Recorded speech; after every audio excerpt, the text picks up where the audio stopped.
and I made fries. Yep. And that was legit. I mean, let's be honest. I mean, jicama fries are great, but fry and like they made a Simpsons episode about it. Fry anything and it's wonderful. That's valid.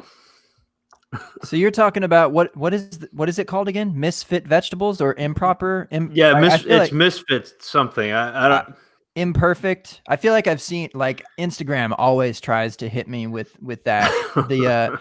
And they got all these like misshaped vegetables, and I've definitely seen some very uniquely shaped vegetables on Twitter. On the Twitter, which I didn't know if that's what you were about to get into, Zach. So I went ahead and pressed that live button just in case you got freaky on us. That's a different level of Twitter that I think Zach is used to going to. Hey. No, just your standard run-of-the-mill jicama. I mean, nothing exotic, so to speak. Sure, I know it rhymes with jicama, and we're live with it's the open bar. It's here. It's what time is it? It's ish. What 9? It's ish. Matter of fact, it's ish. J Mike, that's what we should do. We should get a clock and replace all of the numbers with ish. Yes, let's do that. Seriously. Yeah, great. All right. Look what happens when we just press record and things happen. It's beautiful, isn't it? Yeah, man. We'll get to these fools here in a second. We've got a jicama draft for you tonight, okay? But we'll get to that later. First, I'd love to hear from my friend, my dude, my brother, J Mike at J Mike Check on Twitter. What's happening, partner? We out here. Not a ton, man. My funny thing. So your nieces, my daughters, they have become rather large fans of the movie The Greatest Showman. And for the last probably week and a half, we've just been randomly singing the entire soundtrack over and over at random times throughout the day. So when the other day, I was asking my daughter to go pick up something or go do something. I can't even remember. But then my middle daughter, she hits me with the never. And I was like, no, that's not how this is going to work. If I ask you to do something, this whole but it was incredibly clever and she was good and it was great. I laughed and then I proceeded to tell her, hey, if you do this again, like we're going to have an issue. So please seriously go pick that up right now. but yeah, we're good. We are operating as we only know how. Just keep moving forward. So excited to be here this evening. Excited for this group. My goodness, you talk about. Let me tell you about my best friends. You know what I'm saying? Like this is that. If there was a best friend circle, these people are certainly part of it when it comes to our friends. And we're going to spend the rest of the episode trying to figure out who is not that one. I got a pretty good idea. Sorry, Zach. It's good to be here, man. Happy to be in on this Tuesday. Man, speaking of these people, we didn't have a show like 48 hours ago, I'm pretty sure. So as far as friends go, like this is it. All right. Any of you other clowns out there, all right, we're dropping you off of the open bar pod friend list. All right. These four right here, they just made it into our MySpace top 4. So go to myspace.com/the open bar, where you will find these 4 gentlemen in our top friend list. Let's introduce them right now. First up is you know what? I gotta just pay my guy some respect. Look, he knows my mother. All right. I've given him a hug in public at least once or twice. All right. My dude, Sal. It's been a long time. How long has it been since you've been on the open bar? For one, I've missed you. And 2, welcome. Well, I think the 2 times I've been on recently, you were not on either one of those episodes, to be honest with you. It's I think one time you were in Montana. Hi, you. Hi, you. Yeah, I seem to come on right around Podathon time every year, and you seem to go take a vacation. But this year, you have a new one in tow, and now you're trapped at home, so you're here with me. That's right. Yeah, I might be up those same 24 hours that y'all are for the podathon. So if you need someone in rotation, I'll ask my son. Yeah, we want the talented one in the family. Absolutely. You got to bring that kid to meet grandma soon. Hey, guys, look at my New Englanders trying to get me up there because I know Zach could come down for that one. I know he would. Of course. Come on. Speaking of, next door here we have none other than Russ. We used to call him Rich at one point in time, but for tonight he is Rust. He is Dio. He is the Dynasty Outhouse. He's one of the few that I've sent very private photos to in the last couple of weeks. You know what I'm talking about. I do. Yeah. Let's just say there was some vibrating machinery involved. Oh, I see. I got it. I see what you did. How are you? I'm good. It's funny. I was talking to, I don't even remember. And I'm just like, man, I need to get on the open bar. It's been forever. And then literally the next day, J Mike's like, who wants to? And before, like, if it was possible to interrupt someone typing a message into a DM thread, that would have been me. How quickly I said yes. So I'm just happy to be here. That's what I am. Yeah. I mean, it's sacrilegious. The top 4 in MySpace open bar history. Like, why would you want to miss out on that? Zach, What's up? how's the chowder? How's the canned lobster? I feel like it's been what, like 3 weeks since you looked at me, and also 3 weeks since your last open bar appearance. You guys didn't like that reference? It's going to be in my head the rest of the goddamn night. It happens to me every time. Like anytime someone says it's been and then they pause to like start their story, I always like, it's bam. 1 week and you look at me. Try it out. It's great. Zach, how are you, man? I'm great. Good to be back. You know, the bullpen, the spot starter for the open bar. Anytime there's an opening that you need to fill, here I am. And here's that you're co-host now because J Mike just left and it's you guys now. So I'm sorry if I offended you, J Mike. I didn't mean- you don't want me co-hosting. J Mike steers the ship much better than I do. I don't even host my own show. I just sit back and let somebody else do the work. Yeah, I need to get on that train. Sometimes I feel like you don't even know what show you're on, Zach. You just show up and pod. That's what I love about you, man. Bobby, okay, look, you want to talk about coming in late. All right. We were into extra innings. Okay. If we're allowed to talk about that sport here. And people were wondering, hey, are we going to have a fourth? The show just ain't the same with 5, even though we did that literally for like 2 years. And then J Mike all of a sudden got into his hustling spirit and decided to add a 4th guest to the show and make it a 6-pack, which, you know, out of respect makes sense. But the dude came in late. Bobby, Mr. Pony himself. I kind of even named the tweet after you tonight because y'all were talking ponies. I'm sorry you didn't get into the Pokemon division, but I really hope that you get into My Little Pony. How are you, My Little Pony? I'm doing great. You know, just got my coat combed. I had a nice trot around the yard earlier, so I'm doing well, Gabe. Doing well.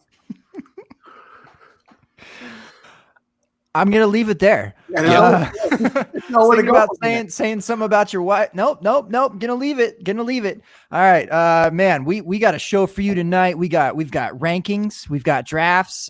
We've got Duval. We've got Shuval in the building. All right, we got a new shirt coming soon your way.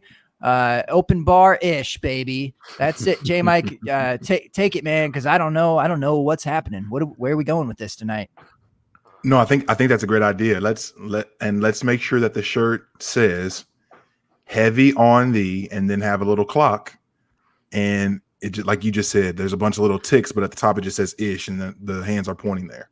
Just or like the 9 and the 6 should say ish for 9:30 ish.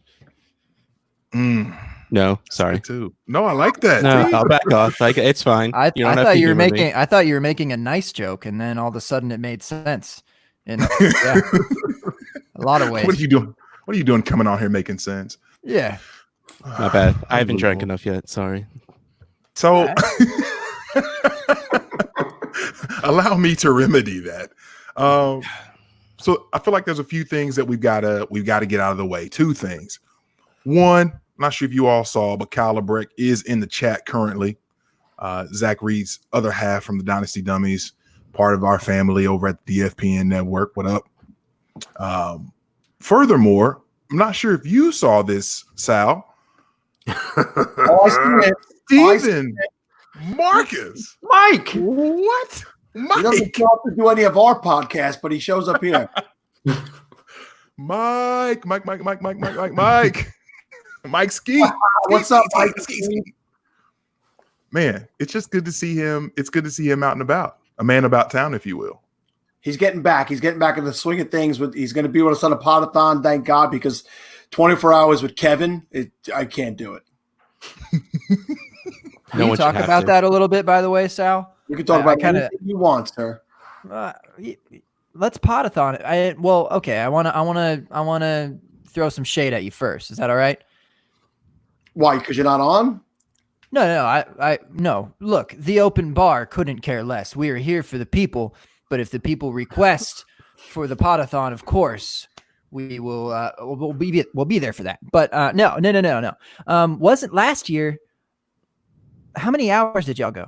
Oh, we did go 25 hours last year. What about the year before that? The year before was 24. Was it? I feel like y'all went like something crazy. It's just that when we're done, you dream of me. You can't get me out of your head. True. It just feels. Because I listened to it. I watch and listen to it again. So it's really like a 50-hour pod. That's true. We went an extra hour last year because Mike Wright, he's a lazy son of a gun. He couldn't get out of bed early, and he wanted to come on at noon. We were supposed to be done at noon, so we extended it to 1:00 p.m. in the East just to get the hitman on because he's a fantastic dude. Lazy but fantastic. Damn West Coasters. The nerve.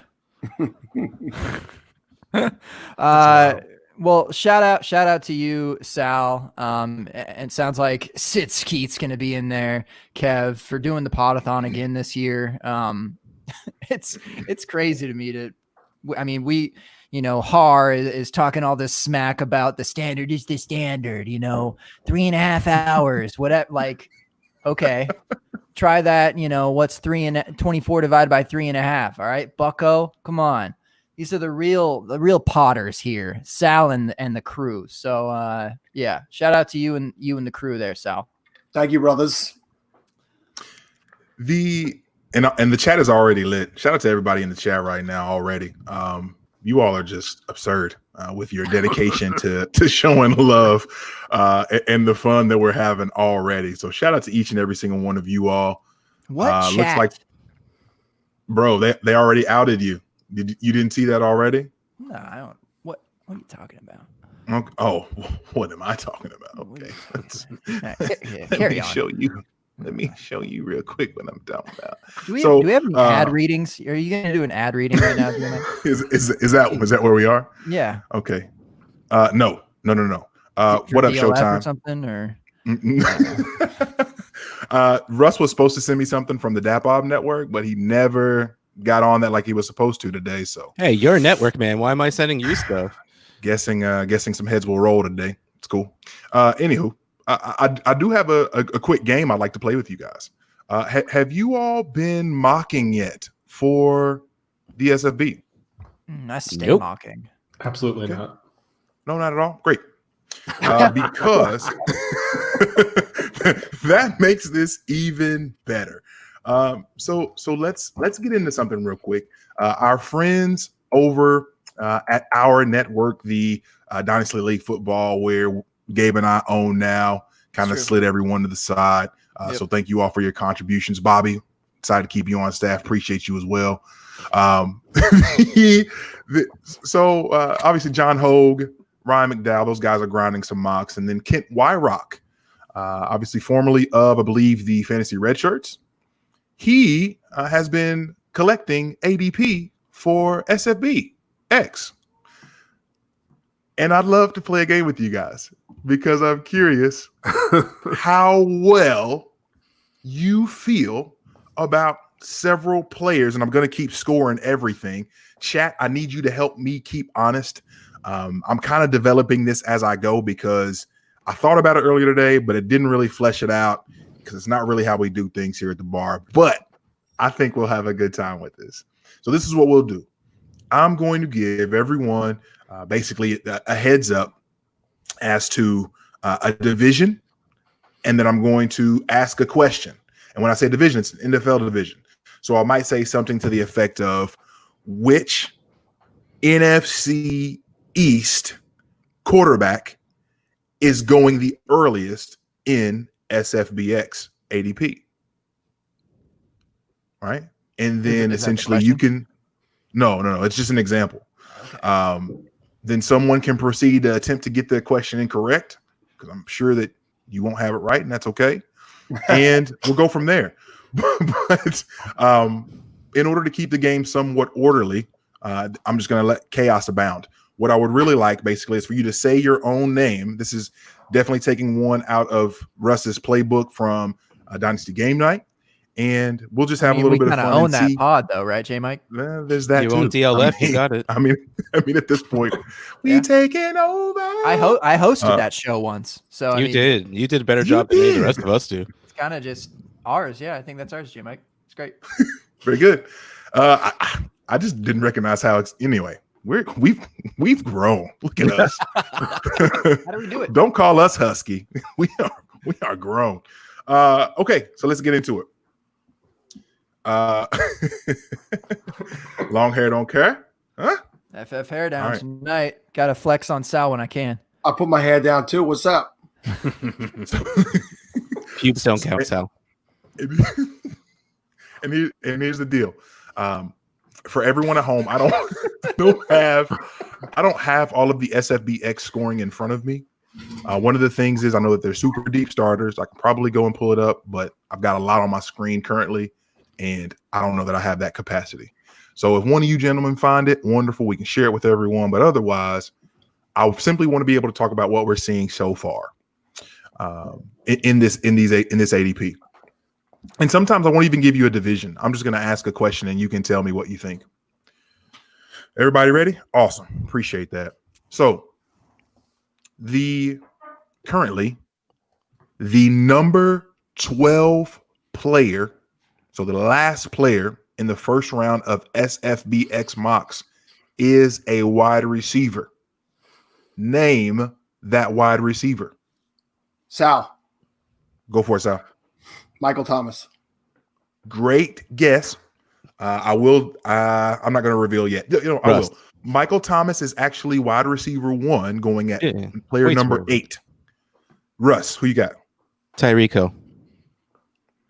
Another good guess. However, he is player number 18, coming off as wide receiver 3 on the board. So you guys have the number 7 player in Michael Thomas, the number 18 player in Tyreek Hill. We need the guy in between to get us what we want there. Devontae Adams. Robert. Devontae Adams. Great job. Devontae Adams is currently going as wide receiver 2 at the end of the first round. Screw you, Koch.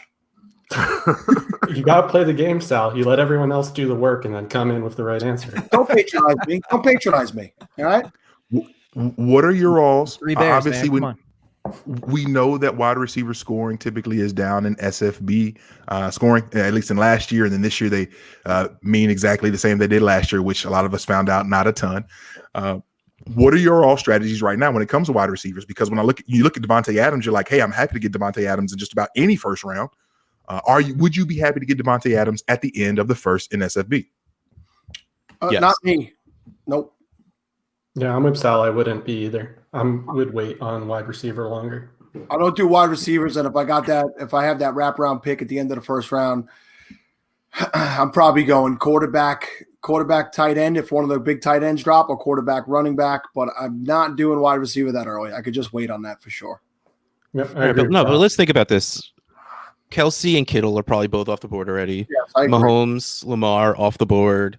CMC, Zeke, Baquan off the board. We already said Michael Thomas is off the board. Who's better than Devontae Adams that's left? Are you going to take Mark Andrews? You thought Tyreek Hill a couple of minutes ago. Well, I thought So Adams would have been earlier. to get Tyreek Hill or at the end of the second round. Why would you go with Adams at that spot? Because he's better? Why didn't you guess him then? because I thought he would have been taken earlier than 12. What, so you think that many wide receivers would have went in the first round of the SFP? Three is that many? Well, evidently Tyreek is not the number 3 wide receiver, right? He said he was. He's the number 3. There's a 6-player gap. Listen when the man talks. You're on his show. I know the burrito's getting to you. I get it. It's not your fault. It's the burrito.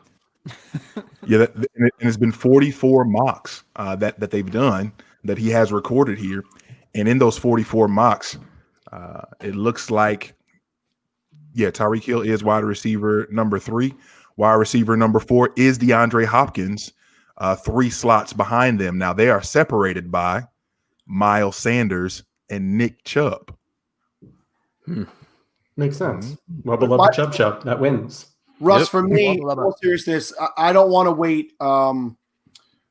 I could wait rather on a wide receiver. I'd rather get a little bit later. I would take the maybe next level running back over the top wide receiver in this scoring system. Typically, what the scoring system is, I feel like I could load up on wide receivers later in the draft that I could plug and play. Now I realize it's a mandatory start 3 every week, so Scott really finds a way to level the playing field when it comes to the scoring and the roster makeup. But for me, I have not. This will be year 5 in the SFB, and I just have never even. I don't think I've taken a wide receiver before the 3rd round. Oh, I did so bad last year and absolutely accidentally went 0 RB, and it did not go well for me. How does one accidentally go 0 RB? It's just in my blood to draft wide receivers early, and then I'm like, oh shit. But this guy's here. I can't draft freaking Sony Michel right now. These wide receivers are here, and then all of a sudden, I can't even remember. Like, it was awful.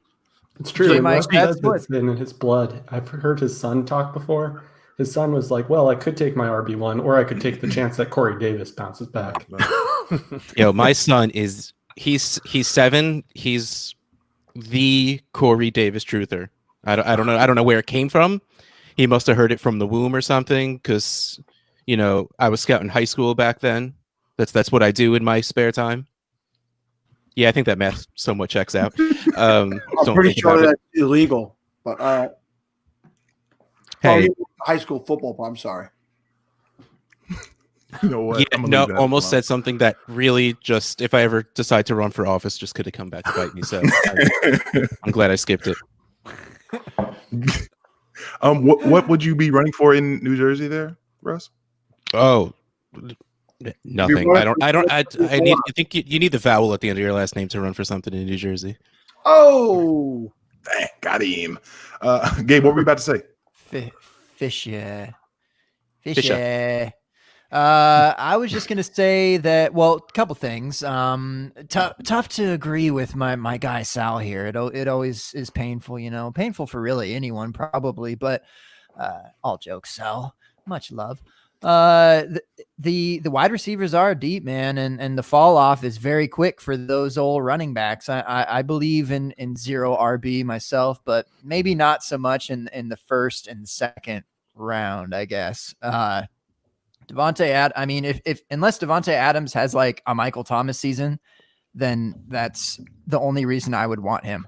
But if he didn't get hurt, he would have. Are we sure? Yes. Oh, well, in that case, exactly. You're welcome. Now you know. And I to think fit the theme, knowing's half the battle. I think too, though, it makes a difference especially in the Scott Fish Bowl, when you get in and look around in your division. Who you see in there for analysts and who you see in there for names that you recognize for fans. Because if you have a division, so I was in one last year where there were a few names I recognized, but more names of people that I didn't have any idea what their strategy was. And all of a sudden, quarterbacks were going crazy early, and it was the Wild West. A couple years ago, I was in a division with Leo Pasiga and a couple of other guys, and we played quarterback chicken. And so the quarterback chicken really kind of skews us. And I know we're talking about Devontae Adams and receivers, but like that changes your entire strategy. Whether you can wait till round 5 or 6 to get a quarterback in this, and then you can hit running back early, hit a couple rounds of wide receiver, and go quarterback. Or if you're having to get into quarterback a little earlier than you'd like to. And there's never a scenario where you should be like, I am going this, and can't do it. 3 round, like in any draft ever. Period. Yeah, I'm with you. Yeah. You got to recognize what's happening. I mean, you can see the ADP all you want leading up to this. It's the range is going to be so insane, and you can follow the real draft. I'm sure. Shout out to Josh ADHD. I'm sure he's going to have that app up and going for SFBX live for you. So everyone, take your time. So that can be updated or no, you go fast. We'll take our time over here. So, but it doesn't help because I'm like you're saying, I mean, you could play the whole league could play chicken on QB. Yeah. It could be round 5 or 6 and only the top like 3, 4, 5 QBs are taken. And it's like, man, who's going to bite? And then, so. Well, so that's what happened in mine. I had the 7th spot last year. I took Mahomes because it was that video game scoring where extra touchdowns. And then I'm like, yeah, I totally got this. And then all of a sudden it's round 3 and no one else is taking a quarterback. And I'm like in the chat, I'm in the DM thread, be like, yo, you guys are going to miss out. And I'm going to grab, like, I'm trying to egg them into taking them so I don't feel like such an a-hole about it. But no, like, just no one else felt like drafting quarterbacks the entire goddamn time. And now Zach's talking about how they just went nuts off the board. It's just like, motherfucker, like, what Josh did is great, but at the same time, it sucks thinking you've got a really great value in SFB and then looking at like everyone else and someone got them like 10 rounds later than one you did. guy, yeah. Very good. CMC is what was it? Invincible. Invincible. Invincible. I'm stealing that one. That one's going on Twitter right now. Thanks, Kev. I think we just had the name of our show now. Appreciate that, Tyler. Invincible. Nice going, Kuchner. I got my stupid DHH sticker. You charged me overpriced. Friggin' Dang. Want to sell the last few before vacation. I mean, Jesus Christ. Why don't you just put it out there? You need the money to go on vacation. So sad. Oh, hey, Tyler. I know you're still here. The savagery. Love that guy. Like I said on the Podathon Primer last night, he's so easy to pick on, and that's why I do it. He a good kid. He a good kid, though, as Bobby Bowden would used to say. He a good kid. Question number 2. Oh, right. We're playing a game. Yeah, One word answer. Right. Yes. Question number 2. The NFC South wide receivers. Obviously, I already gave you Michael Thomas, first wide receiver off the board. Rank the next 3 coming off the board from the NFC South wide receivers. Rank them in terms of where they're going in ADP. I'll take that, Russ. Russ, got it. Let's get it. I think it's going to go straight DJ Moore, Godwin, Evans. Incorrect. Oh, Sal. Let's go, Sal. You have to be in order of the next 3? Just the next 3. Okay. So Michael Thomas Order is obviously matters. number 1. Who are the next 3? Permutations. When he gets it NFC wrong, South. Zach. I'll take Julio Jones, Godwin, and everybody's shaking their heads at me. Go F yourselves. I'm not done. Should have said Robbie Traquan Anderson. Smith. Somebody's putting the answers in the thing. I was going to say DJ Moore, but I don't want to say it now. So I'll just go with I'll say Evans now that Russ said it. Julio, Godwin, Evans. Incorrect. It's going to be Godwin, Julio, DJ Moore. Incorrect. Bobby, Do not let Bobby. Ridley be Bobby in for there. another Do not point. let Ridley be in there. No way. Godwin, Moore, Evans. Incorrect. It's got to be Julio's in Wow. I think you guys are all over it, but your order's incorrect. there. So it's got to be Godwin, Moore, Julio. Is that where we're at?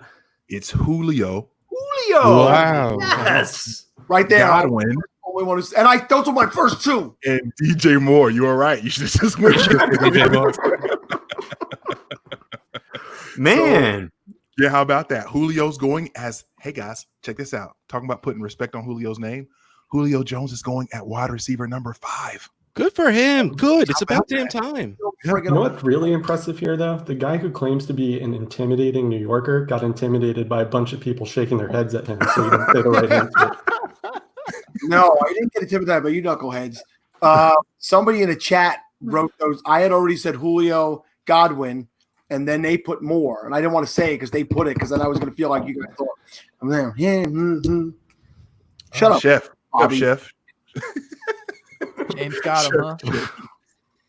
Chef James was cooking in the pot. He had it right there. So yeah, so in that order, it's Julio at wide receiver 5, Godwin as wide receiver 6, and DJ Moore as wide receiver 7. Let me ask you guys this. I'm sorry. Go ahead, Gabe. I just wanted, because so many like combinations were happening right there. I was afraid that Ridley was going to be in those 3. Could you tell me where Ridley is? He's right here. Robbie Anderson. Yes, yeah. I know. That's what I was saying. Sal, why aren't you saying Traquan Smith? Yeah, let's find Calvin Ridley. Calvin Ridley. I'm sorry, Russ. I'm doing a lot of scrolling, buddy. That's fine. I'll take him every time. Calvin Ridley is going as player number 54, which currently is wide receiver 16. That has him nestled between the likes of Daniel Jones and Baker Mayfield and going in front of James Conner and Adam Thielen. But the ADP hasn't caught up to this week. Kevin, the FF engineer, had Evan Silva on. Silva talking about Calvin Ridley being potentially a top 10. So that'll catch up. The Silva bump is coming. Yeah. Taper, it didn't happen. Oh, it's there. Oh, sorry. Oh boy, J Mike, you are not on right now. Sorry, I did want to go back to DJ Moore real quick, being the 4th of those top guys in the NFC South currently. Still wide receiver 7, which I find really impressive. They've got 4 guys in the top 7 of the position. It's kind of wild. But DJ Moore is going. Well, let me just ask you guys this: in SFB scoring, would you rather have Aaron Rodgers or DJ Moore? DJ Moore. I'm out on Rodgers having a ceiling. I don't think he has a ceiling anymore. I'm going to be the guy who says Rodgers because of the weird QB scoring. I think he's a safe play. You know, and I'm with Bobby on that because the interception aspect in this thing could be crippling. And he just doesn't throw interceptions. He may not play, but he doesn't throw interceptions when he does play. So for me, it would be Aaron Rodgers also. So where by the way. It's just which QB is Aaron Rodgers coming off? Aaron Rodgers. He's the one for the Packers.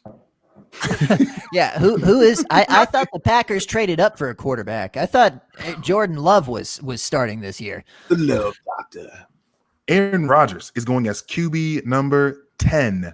10. I don't want to give you he's around right now because I want to save that for one of my questions. I say give him DJ Moore, man. Okay. DJ Moore for me. So currently, Aaron Rodgers is going 2 spots ahead of DJ Moore in this ADP. I've got one more I'm curious of. Would you rather have Aaron Jones or DJ Moore? DJ Moore. DJ Moore. Yeah, Moore. Oh. Yeah, it's never, you can't trust those Green Bay running backs. I mean, his touchdown numbers were great last year, but you got the knucklehead Williams still floating around. You got the new kid floating around. It sucks, and Green Bay sucks. F you, Green Bay. So just a heads up, Aaron Jones is currently going. What is this? 9 spots ahead of DJ Moore. Wow. Wow. Aaron Jones is going against player number 27, which means you're getting him at the beginning of the third. Beginning of the third. So, wow, this is I've had a lot of fun just looking at this ADP. I know you guys probably aren't enjoying this near as much as me, but let's keep it going. All right. Next up, we're happy because you're happy, J Mike. I appreciate that, man. Thank you very much. We'll stick with wide receivers for this question because as often we say here on the open bar, what does Mike Evans have to do to get some respect on his name? Okay. You get a 3-pick range. So if you were going to say like you get basically 20 to 22, 22 to 24, right? 3-pick range.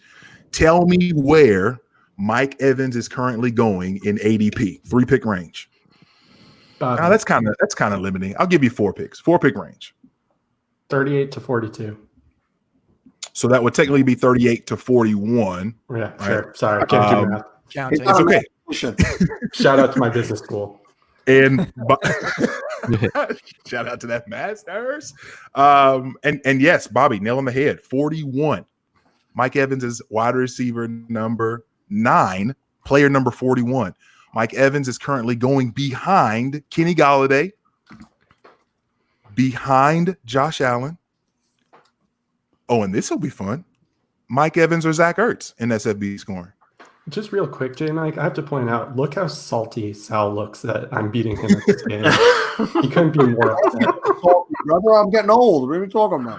It's just all the that's salt from the that burrito. 7-Eleven burrito. You go, Russ. It's the burrito biting back.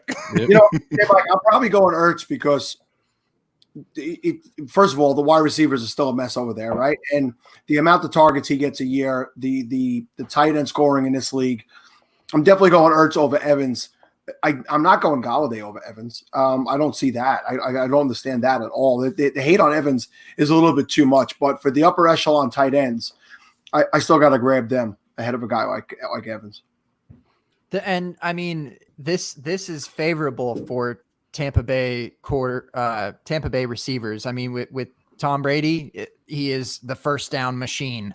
Like that is all that he is trying to do as a quarterback, time after time.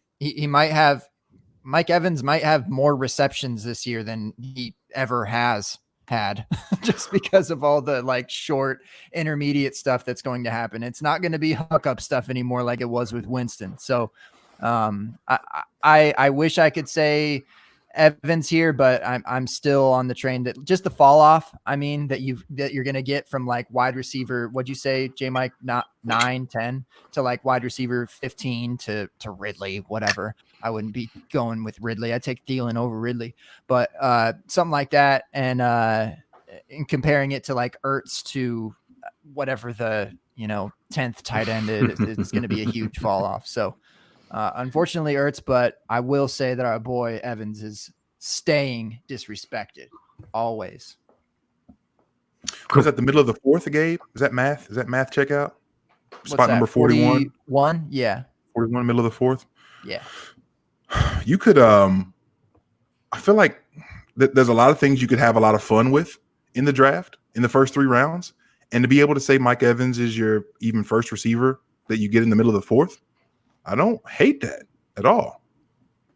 I just saw some tweets from some smart people the other day about just and not necessarily SFBX, but it applies, a little bit that 4th, 5th round. The discrepancy between like running back and wide receiver is just absolutely insane this year.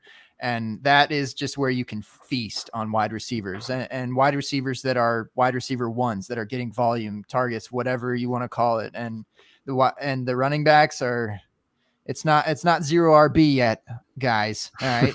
Wait some more rounds, Russ. All right. No David Montgomery. All right. No Raheem Mostert. All right. Come on. Cool it. You're giving out all my secrets, Gabe. Yeah. AB in the chat. See you, AB. A fellow Mainer along with Zach here. How can you trust anyone in Tampa with Brady, Blanky, and Gronk? The old man can't throw down the field. See, I actually like Evans with Brady. And I've been on record with saying this. You look at 2 years ago when Fitzpatrick was the quarterback in Tampa, and you saw him hit Evans in stride more than Evans has ever been hit in his entire career. And you saw, and I've been one of the guys harping on Mike Evans doesn't ever get yak. He has what I call FAC. He just falls after catch. And in fact, he gets fewer yards after catch historically than he is tall. So he doesn't even fall. He'll put the ball at his waist and fall. But that year with Fitzpatrick, with a quarterback that was accurate, he was getting more yards after the catch, tacking that on. And I see that same story unfolding with Brady. And yes, Godwin is going to be the sexy pick because he's going to be in the slot. A lot of people are expecting Gronk to come back, even though he was thinner than I am like 2 months ago. But I think that Evans is the steal in that offense. Especially with Arian saying they're running a lot of 21. So 2 tight ends, you're not going to have a lot of people in the slot, really? Yeah. First thing I think of when I think of Gronk's body is you, Zach, every time. Yes, here, let me. Basically, Get a load of this guy. Very good. Okay. We're going to pivot positions. So if anyone's keeping score at home, Bobby has 2 points and no one else has scored after 3 questions. Am I allowed to play? Can I play? Of course. Oh, okay. 20 I was just No, play. This okay. is the complete opposite of Dynasty Game Night, by the way, where I only get like imaginary points. I was about to say, if we're No playing pressure. real game night scoring, there's some imaginary points going around a little bit. I'll work on that. I'll see what I can do there. 2 points to Kyle just for showing up in the chat. what do we give to Steve then? Who's Steve? I mean, Mike. He's already gone. He's got no longevity. His wife complains all the time. I don't know. rocking in his rocker, his hard candies. Old man Steve. Name the NFC North quarterback. NFC North. That is going as the next QB in that division after Lamar Jackson. AFC North. AFC North. My apologies. Me off. As I live here, right? Sal, How did you say? Sal, what's up, Sal? how you doing, man? Oh, you want me to answer? Deshaun Watson. I'd love for you to. That's the South. That's AFC South. Oh, he's like, I'll give you a mulligan. I said NFC North. First of all, NFC, then you were the AFC. I blew it. Yeah, I blew it.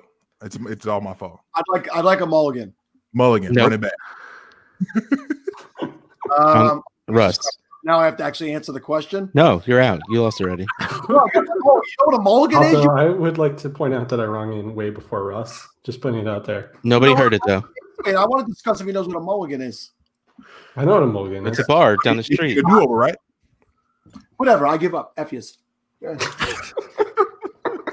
He's passing on his mulligan. Go ahead, Russ. I mean, eat combos and drink beer. Go ahead, go out. Yeah. No. Bobby claims that he put in. I don't want an asterisk Listen, next to my victory Russ, when I end up you're coming back and behind winning right this. now. I will give you the handicap. Go ahead, take your shot. Oh wow. This is getting contentious. I did not expect this to happen. I don't need pity, charity from no man. You Bobby. guys are both holding the door open for each other. I'm going to step through. Well, yeah, I know. Gabe. Somebody better answer. Go ahead. I know that much. I would do the mulligan right now. All right, hold It's it just go like that. It now. all goes Baker back to Mayfield. One yes. word answers. Go. Baker Mayfield is the answer. And what I wanted to see was specifically from the chat, I wanted to see everyone's thoughts because I saw some Big Ben. I saw several Burrow answers. I saw Baker. Borrow that early in the first year. Those are the 3 other options, right? Yep. Yeah, yes. But I was just curious who people would think would be the next one, though. Like, Okay. and that's what I find most interesting because right now, Baker Mayfield is going as player number 53, QB 14. Joe Burrow, you talk about putting some respect on somebody's name. This man's going player number 69. Insert Nice. joke if Nice. you will. Gronk approves. There we go. And QB 19. Now, was that QB 14 on the Bears? Like on the Bears, QB 14? Who are you talking about? Didn't you say Trubisky? Somebody said Trubisky. Joe Burrow. No, I heard Burrow. He initially said NFC North and Yeah, mixed was up my between AFC Okay. North. AFC. Better hurry up, J Mike. This and- thing's falling apart real quick. And Big Ben is where, J Mike? Yo, I didn't even look. Big Ben, player number 81, QB 21. Where's Case The Keenum? disparity. Matt? Who was that? Case Keenum, the backup in Cleveland. Probably not drafted. It's not In case you guys don't know. Put some respect on his name, huh? Hashtag Baker- serviceable. Let's go. Baker's going right in front of Calvin Ridley. Joe Burrow, excuse me. Yeah, Baker's going right in front of Calvin Ridley. Cortland Sutton is going right in front of Joe Burrow. And Devin Singletary is going right in front of Big Ben. Gabe, why do you look so exasperated? All right. Well, one thing I want to say about the Scott Fish Bowl and maybe this ADP, since it is on my fantasy league, these mocks where they're taking place, is that the ADP is adjusted for dynasty leagues right now. So when you organize that list by ADP, it's not going to be like, catering to what the scoring is at all. And I think that there's a lot of things that are off. No disrespect to, Kent and people running the mocks, because it's a ton of work and I'm not signing up for that whatsoever. But I just know that I've been in leagues now where I see the ADP and I'm like, well, that doesn't make sense. I'm not in a super flex league. And it's like, has all these QBs listed right away on the ADP, because I think super flex is becoming a little bit more prominent. But with SFBX, come on, Joe Burrow. What did you say? QB 19? QB 19. That's a lot of respect, man, for right next to a wide receiver that can be like your wide receiver 1 on your team. And what round you said 69? So gee whiz, round 6, 5, 6. Come on, man. The summation is don't bust his Suttons. Don't bust my Suttons, bruh. Burrow's busting your Suttons all over the place. Yes. Who would you guys rather have this season out of those 3 guys? I wasn't listening. Who are we talking about? Counting in cost. QBs? Thank you, Russ. Baker Mayfield, Joe Burrow. Why don't you want to include Lamar, J. Mike? Out of those 4 guys, because he's going as a top 4 pick overall. So value is everything. I don't want to spend that much on Lamar Jackson. Come on, I'd rather spend it on, I don't know, probably Big Ben, honestly, or Baker, between those 2 for me. Okay, so Baker. Baker. We okay there? Awesome. All right. I really don't have any more that I wanted to push. Those were the things that stood out to me most when I was looking at this earlier. One more thing, though. David Johnson, currently going as player number 61, running back number 22. So in these mocks that I've been in, man, it has been running back central. So not to say you have to go early and often. Obviously, you can do whatever you want to do. But, man, I tell you what. You will be reaching in that barrel if you get caught doing your best Russ Fisher impression and waiting till the last minute and going zero RB not on purpose. So anyway, thanks for playing, guys. Bobby. You win. Yeah, Jay, Mike, what you're saying is I swept it and these guys all suck. That is what happened. That is actually what happened. Upstate by mommy and daddy, you keep your mouth shut, coach. I could be there tonight, no traffic. At this time, I could be there probably in 45 minutes, pal. Dude, come on. I could make it there in a little over an hour. You can make it there faster. Take it easy, buddy. I got a restricted license. That's the difference is Russ, you're taking the bus, though. As much as I love Sal, I'm not scared of you at all, Russ. If Sal showed up out of nowhere, there is at least a legitimate chance that I'm getting punched in a place I don't want to be punched in. Well, we all know where I threatened to punch. The good old-fashioned dick punch. That's right. The Saludo special. Here it comes. See, and the thing you never see coming is he punches you in the dick with his dick. You're up there looking like this, and I'm like, what? Oh, by the way, we had 2 by the way, women on we the skipped show over last it. week, I just need to say dickaba out loud because that's how we started the show, but we never said the word. Nope, dickama. Come on. Dickama. This is the open bar. We leave doors open. We don't close them. Come on. And the dickama door is staying open because I'm going to say it a couple more times throughout the night. Okay, that's the name. That's the hashtag then. By the way, Westchester is not upstate New York. Just putting that out there. No, it is not. My dude Joe would be so mad. FF Trader Joe is from upstate New York. If you call Westchester upstate, he gets so mad. So I had to put that out there just for him. I thought Joe was my boy too. He makes a comment like that. Son of a. Oh, and I also need to point out, you put on the screen before that I was up in the hot sauce eliminator. I did make my draft pick, and guess who I took, Gabe? Sutton. Calvin Ridley. Hey, So you chose a wide receiver 2 on a team versus the wide receiver 1. Can we do it? Let's do an open bar bet right now with that if you want to. Down. woo. All right. Yes. Gee whiz. J Mike, do we have it? Do we have these somewhere? Because I feel like I've been betting everyone left and right, put, as Sal would say, putting my dickama on the table and just okay. I can't. Let's move on. I can't say Sit that back again. down, Sal. All right. All right. In the chat. J Mike, I wanted to say one more thing about the SFBX ADP real quick. Wait, why are you feeling so invincible right now? I don't get it. Just wilding, man. I'm sorry. Go ahead. Who's feeling invincible? Russ with Ridley, me with my dickama, or Sal, period? Or Bobby waiting for Sal to ring the There was doorbell. something in those combos. I don't know what Sal's doing right now.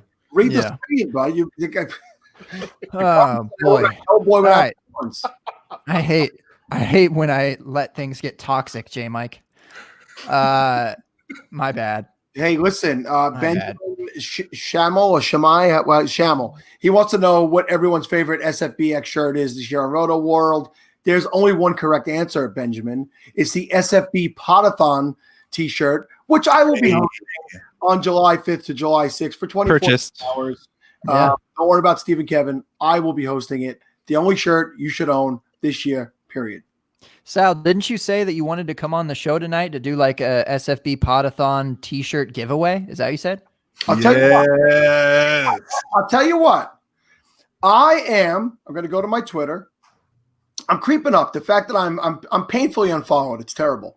I am at 2,919 followers. Oh, that's cute. If I get to 3,000, by the end of the show, which will never happen, I'll give the shirt away. Hold on, I got this. By the way, Hey, does Ray GQ follow you?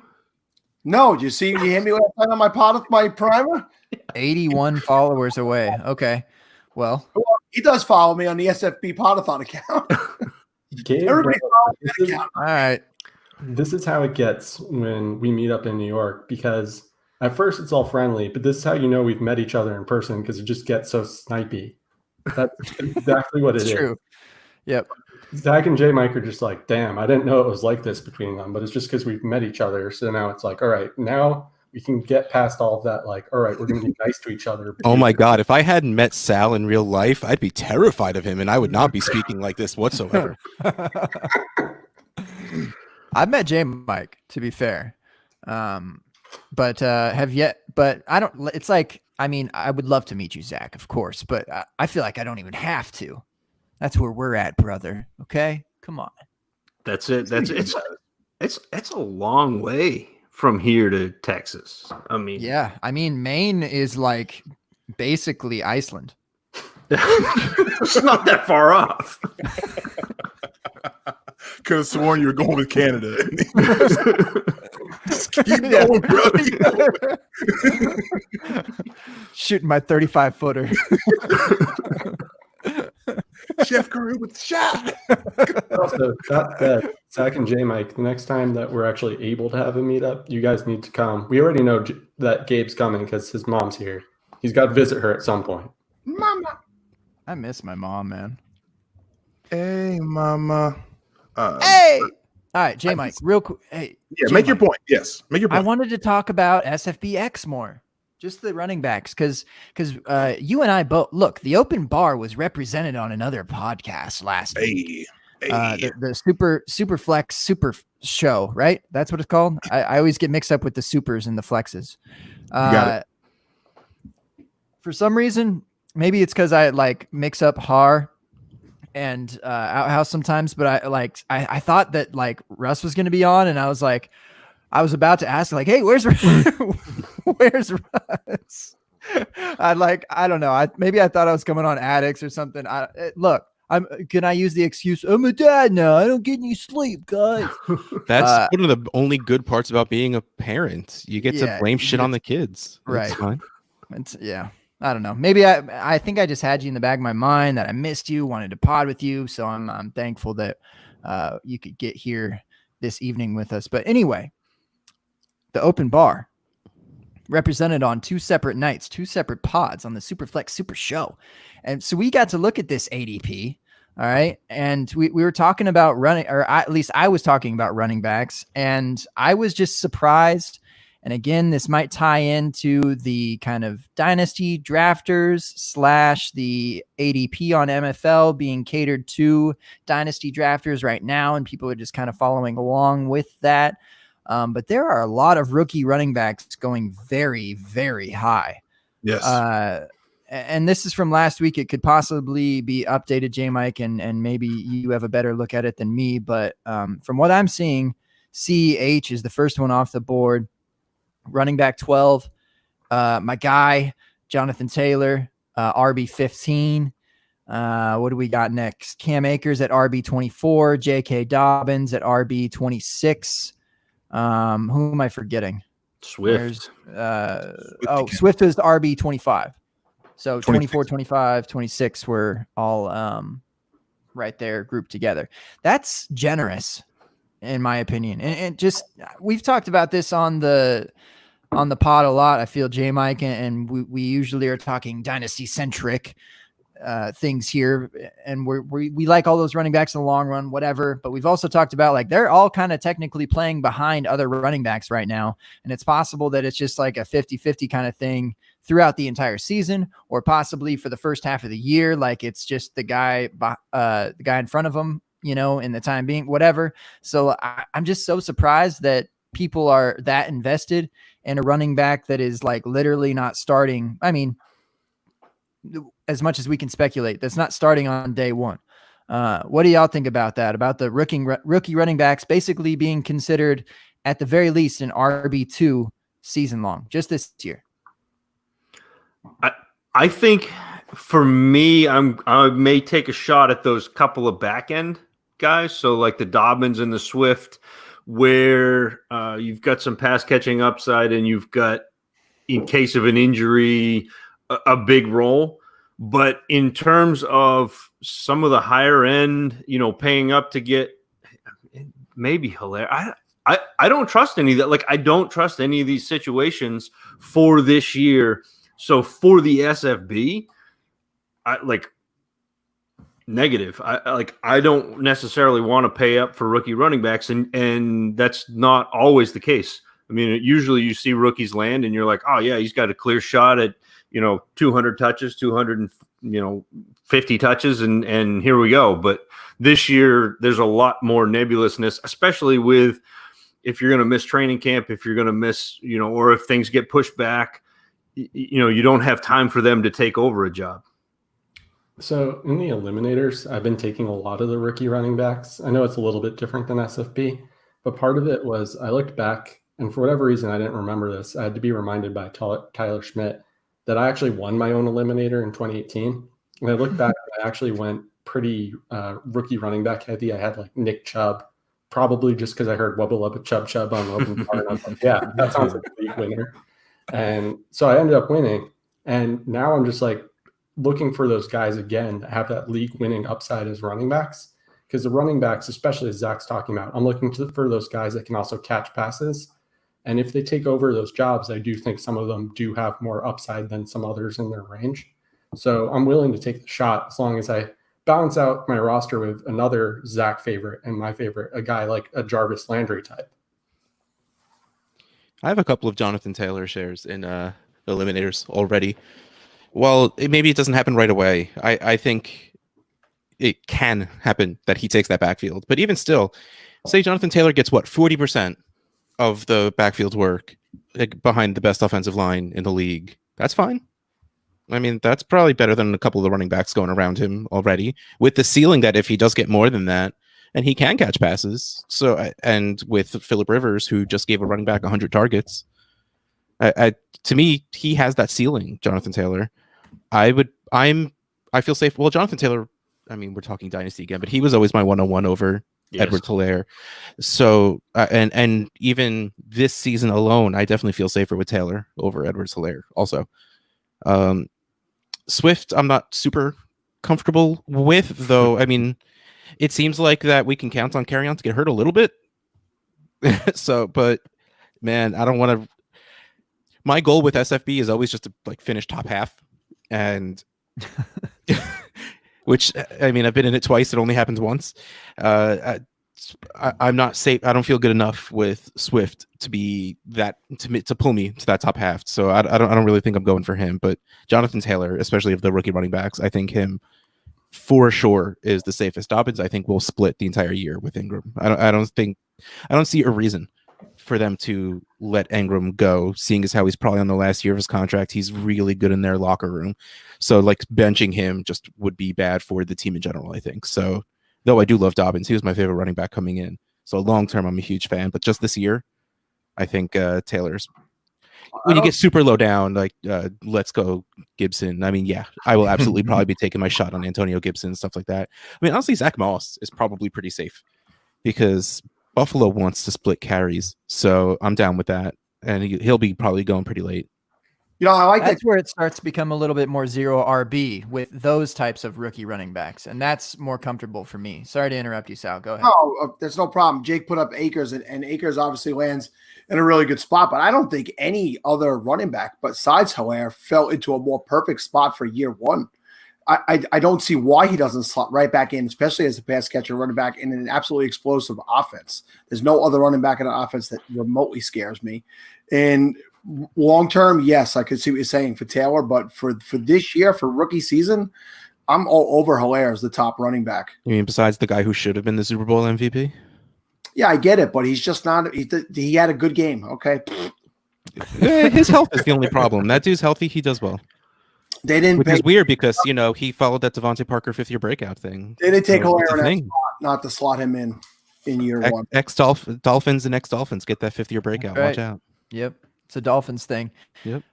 It's crazy. And the other thing is, again, looking at this ADP that might not be the real thing come SFBX time, but all 5 of the running backs directly behind that rookie running back that we're talking about, all 5 of them are behind all of the other 5.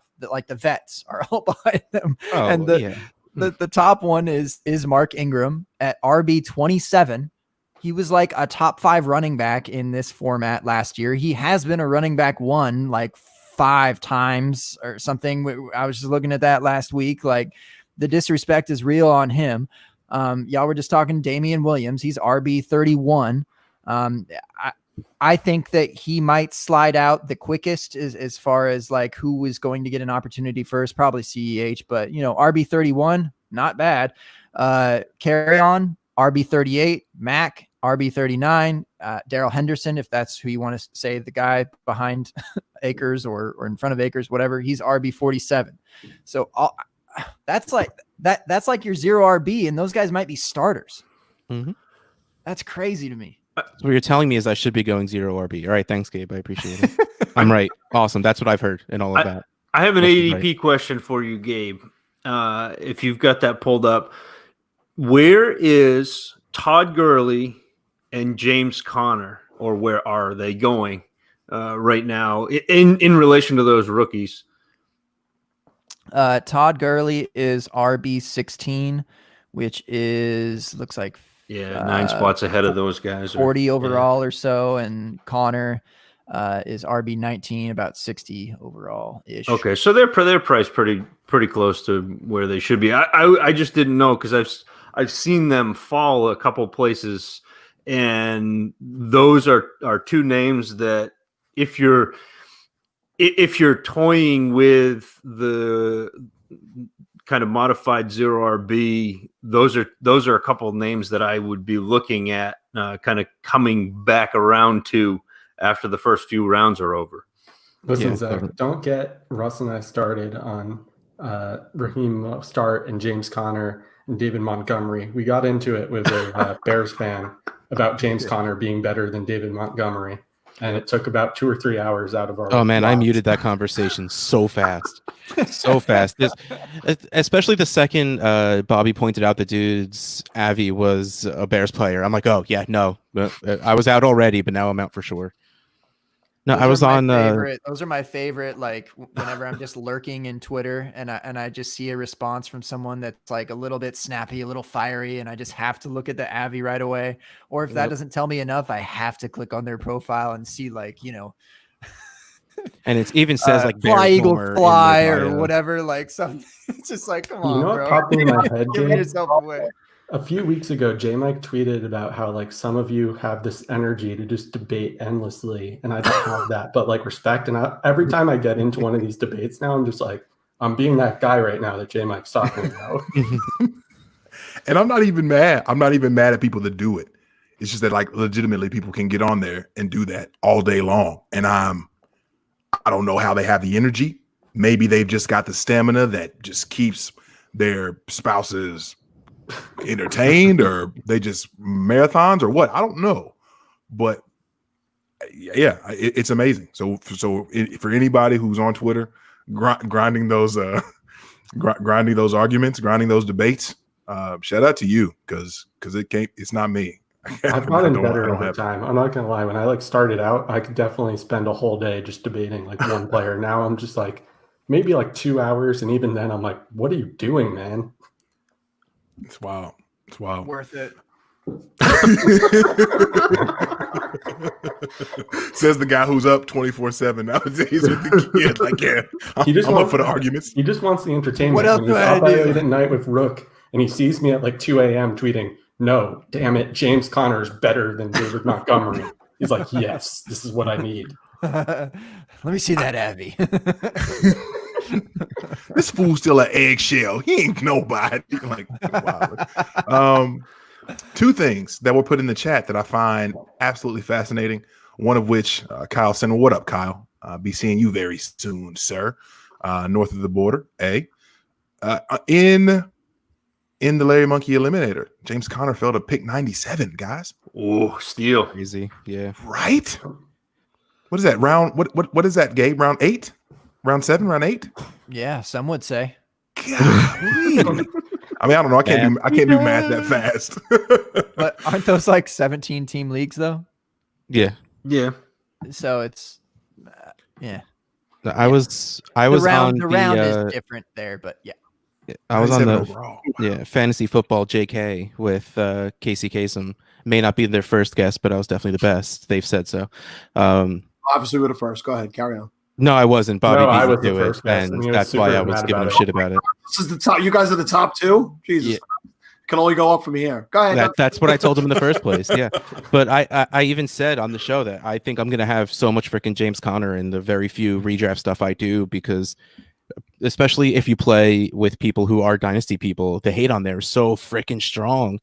But man, that dude, like, if he's healthy, he's the guy. And if we could trust coach speak in June, May, or whatever, Tomlin already came out and said, look, I'm a one running back guy, which we know to be true. And he said, right now, James Conner is that guy. And there's no reason for that to be different, because whenever James Conner has been healthy, he has been that guy. And if Ben does come back, that offense might not be awful, in which case James Conner will be very good. So I think I'm going to end up with Conner everywhere. Yeah, I mean, he was even good last year before he got hurt. Yeah, exactly. I tried to trade Casey Leonard Fournette for James Conner and a pick in definitely not a new league. And unfortunately, she is too big a fan of James Conner, so it didn't work out. Yeah. I want to go back to one more thing. Jake Anderson, the executive producer himself. What's good, Jake? Another part of our East Coast bias here. Cam Akers floor is RB15 to him as a floor this season. I find that really, really interesting. Who said this? And REP. So watch him out. One right in front of my screen. Got it. Hi, Jake. That feels rich to me, but maybe I am.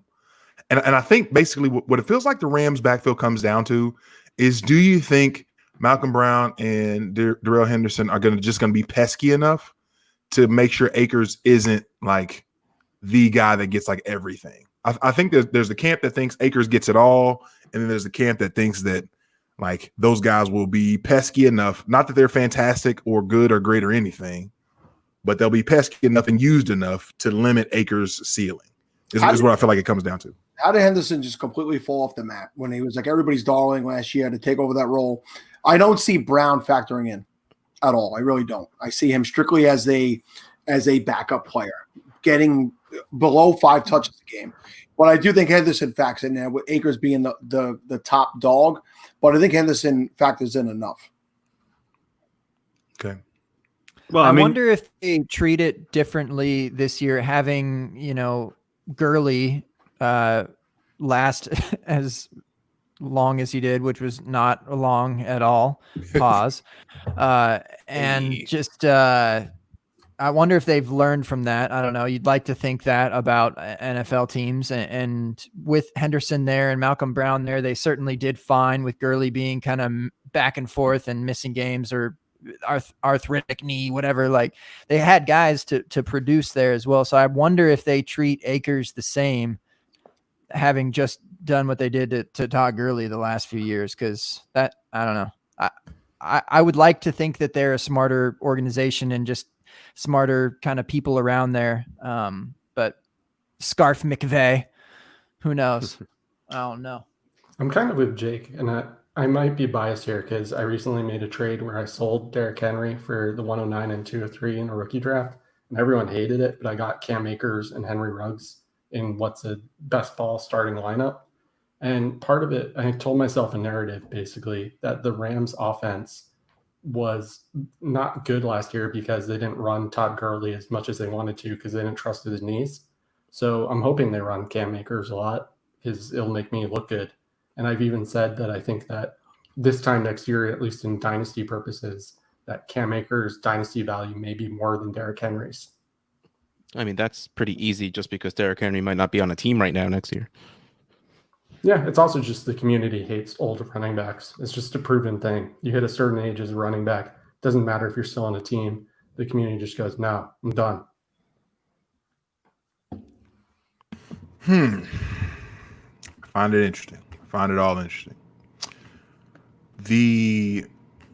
I don't even know where I wanted to go next. I feel like there were so many interesting things that were said there. Can we do one word answers of if you, like, let's say you miss on or whatever. I don't, just pick one of the other 5 running backs that are already on or are veterans on the team. If you're going to pick one of them out of those 5, which would it be? One word answers. Which 5? What are you talking about? The Mac and Ingram, carry on. Ingram, Damian Williams, carry on, Marlon Mack, Darrell Henderson. We can throw Malcolm Brown in there. We can throw Nyheim Hines in there. That's fine with me.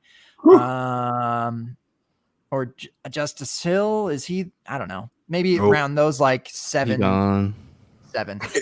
Like, who is your number one guy you would target between those 7 if you had to pick one of them? Ingram. Yeah. Yeah. And the price is so nice. The price is so nice right Ingram now. all around.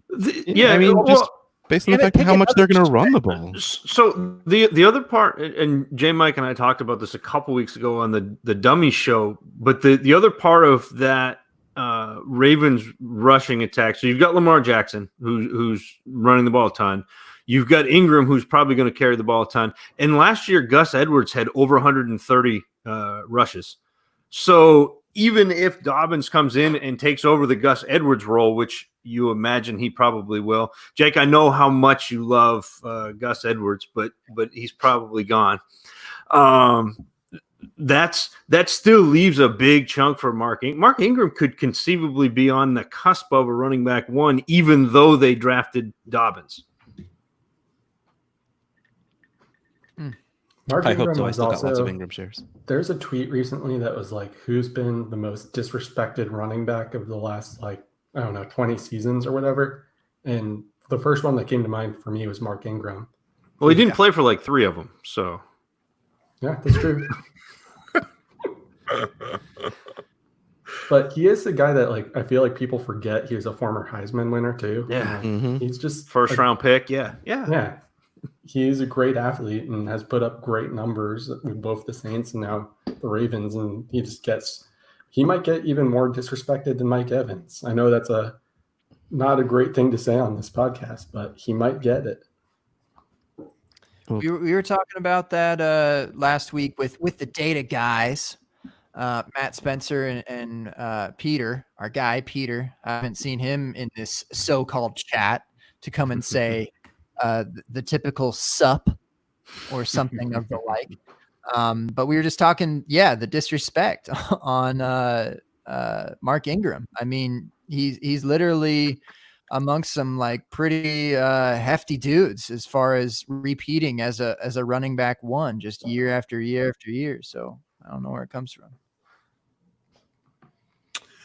Speaking of somebody mentioned Michael Piron. This takes me back to a tweet from Scott Barrett back on February 29th, where he basically said Michael Piron is basically a Mark Ingram clone. And I finally found it just now.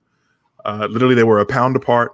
They ran the exact same 40 time, exact same broad jump, exact same 3-cone, and Piron had one more rep on the bench. I just found that so interesting.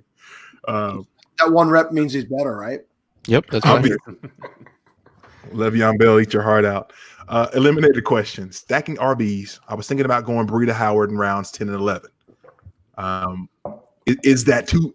I guess the better question is that because I feel like I like that, even though from a price perspective, I think Breida's going currently 140 overall, running back number 43.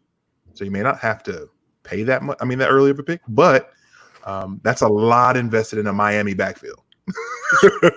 And I like those guys. Guys. To the point that Gabe brought up before, that's like pick 170 something, right? Because it's 17 teams and it's the 10th round. So that's past his ADP, actually. Yeah. But so just for that league, J Mike, so I know what you're saying. In a regular league, you wouldn't do that. But, it's funny, Kyle, that you're bringing it up because I'm doing 2 eliminators right now, and I keep seeing Jordan Howard just lingering. And I've been a Howard guy in the past because he just does it. Every time he's there, everybody hates him. Everybody says he can't do it. And every year he does it. I had a league, one of these John Bosch Dynasty leagues last year where I didn't expect Howard to be a guy that was carrying me the first half of the year. And then my team was so void without him. I never thought I'd be like, oh my God, I need Jordan Howard back. So I could definitely see doing that, especially since the value in those deeper 17-team leagues. I just don't think I've done it yet, even though I think I would. Go ahead, Russ. I don't know. I'm not a fan of owning backfields, especially in best ball. I mean, I feel like that's capping yourself.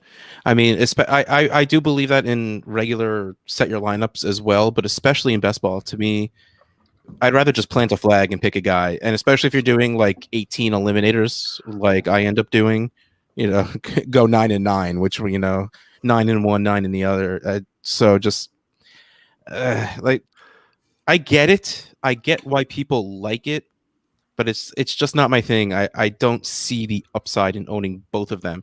Because if you do that, you're hoping for Kamara and Ingram. And that's not going to happen with Jordan Howard and Matt Breida. Yeah, and I think especially in the eliminators too, because you're looking for consistency week to week.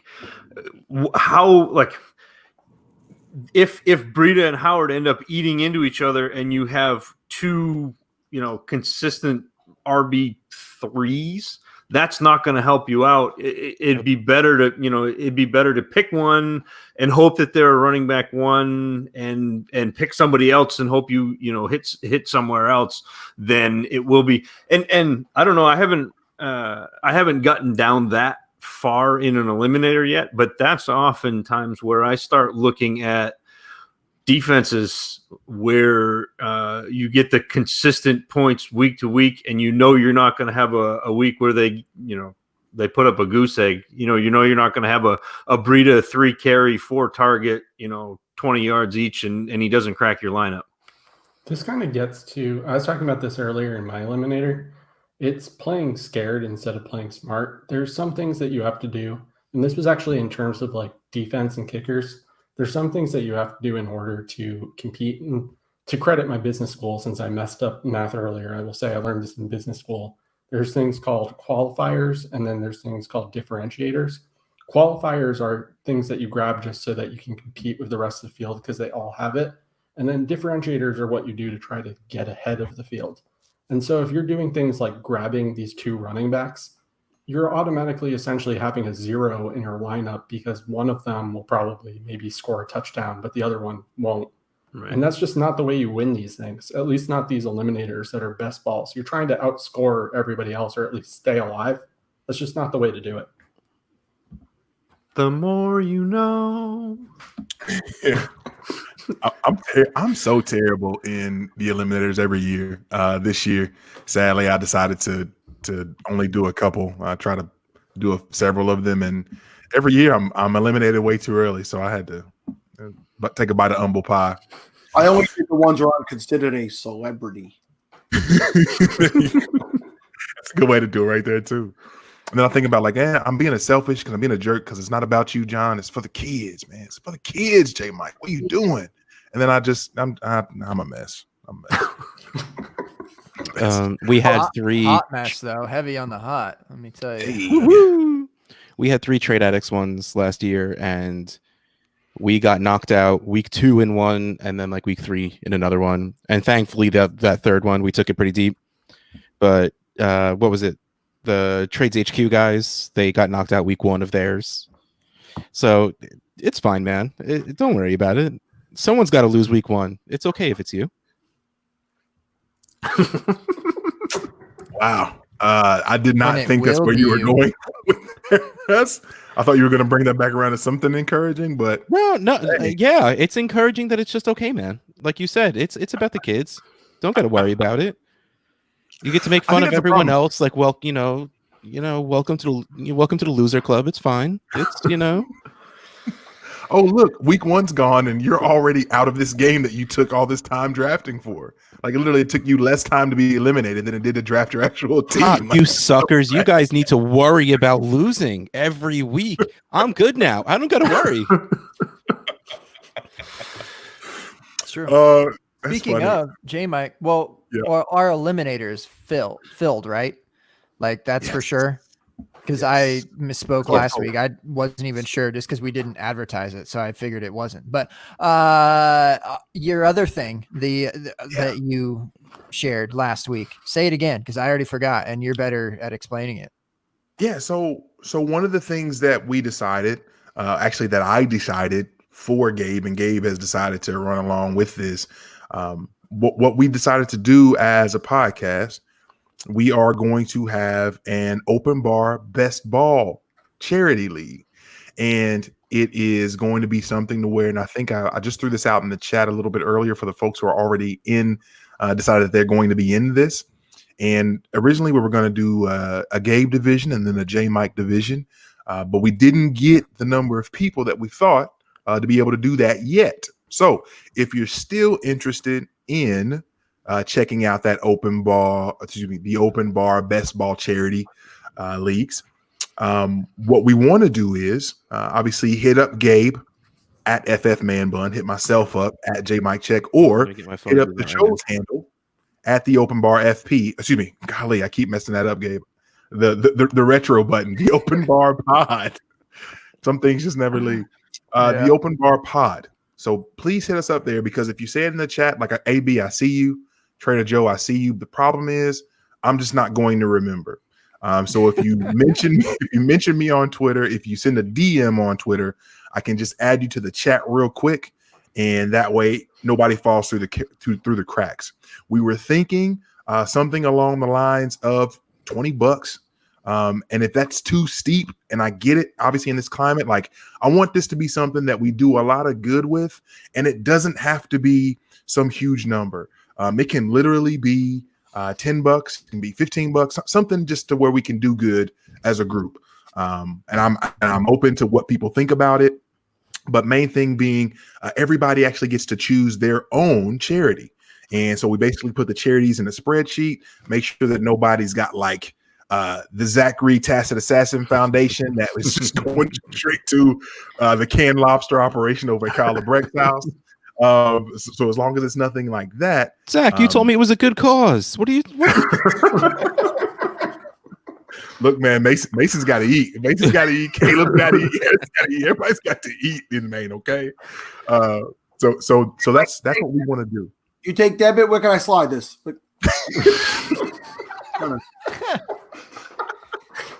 Can I buy Somebody you a freeze fish frame those sandwich? numbers. So yeah, that's what we want to do as a pod. We want to be able to do good, as they say, do well. And what is oh, Harvin. What? Look at Be that. guy's So saying? yeah, the standard is the standard. He is the Just kidding. All right, He I is love the you. We're just mocking from last week. You know, Ethan was coming at you. Look, you got the record, man, and Right. you've got to flex it on Dio right here. He's right here. He's right here.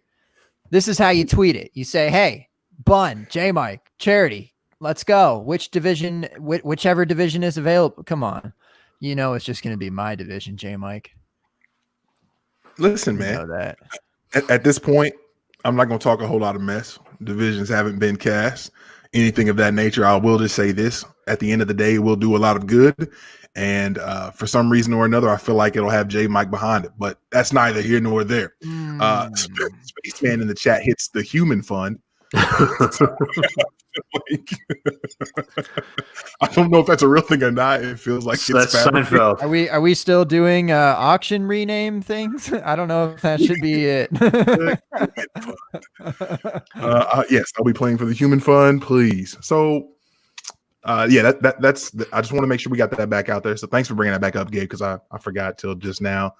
We just want to be able to do good in this time. So, yeah, I think that'll be a lot of fun, and we can do a lot of fun things with that. But also, Russ, I know that you had solicited some questions from the folks that are that are non-football related, and we never plan how these things are going to go on the open bar. Sometimes we talk almost no football. Sometimes we talk a lot. Today we got a lot. Please take me out of my football stupor. Well, I mean, one of them is ruined because Bobby wanted me to ask why he wasn't invited to the fun. What's up, guys? So, whoops.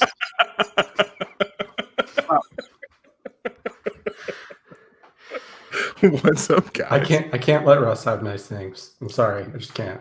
I've met Russ. He has nothing nice.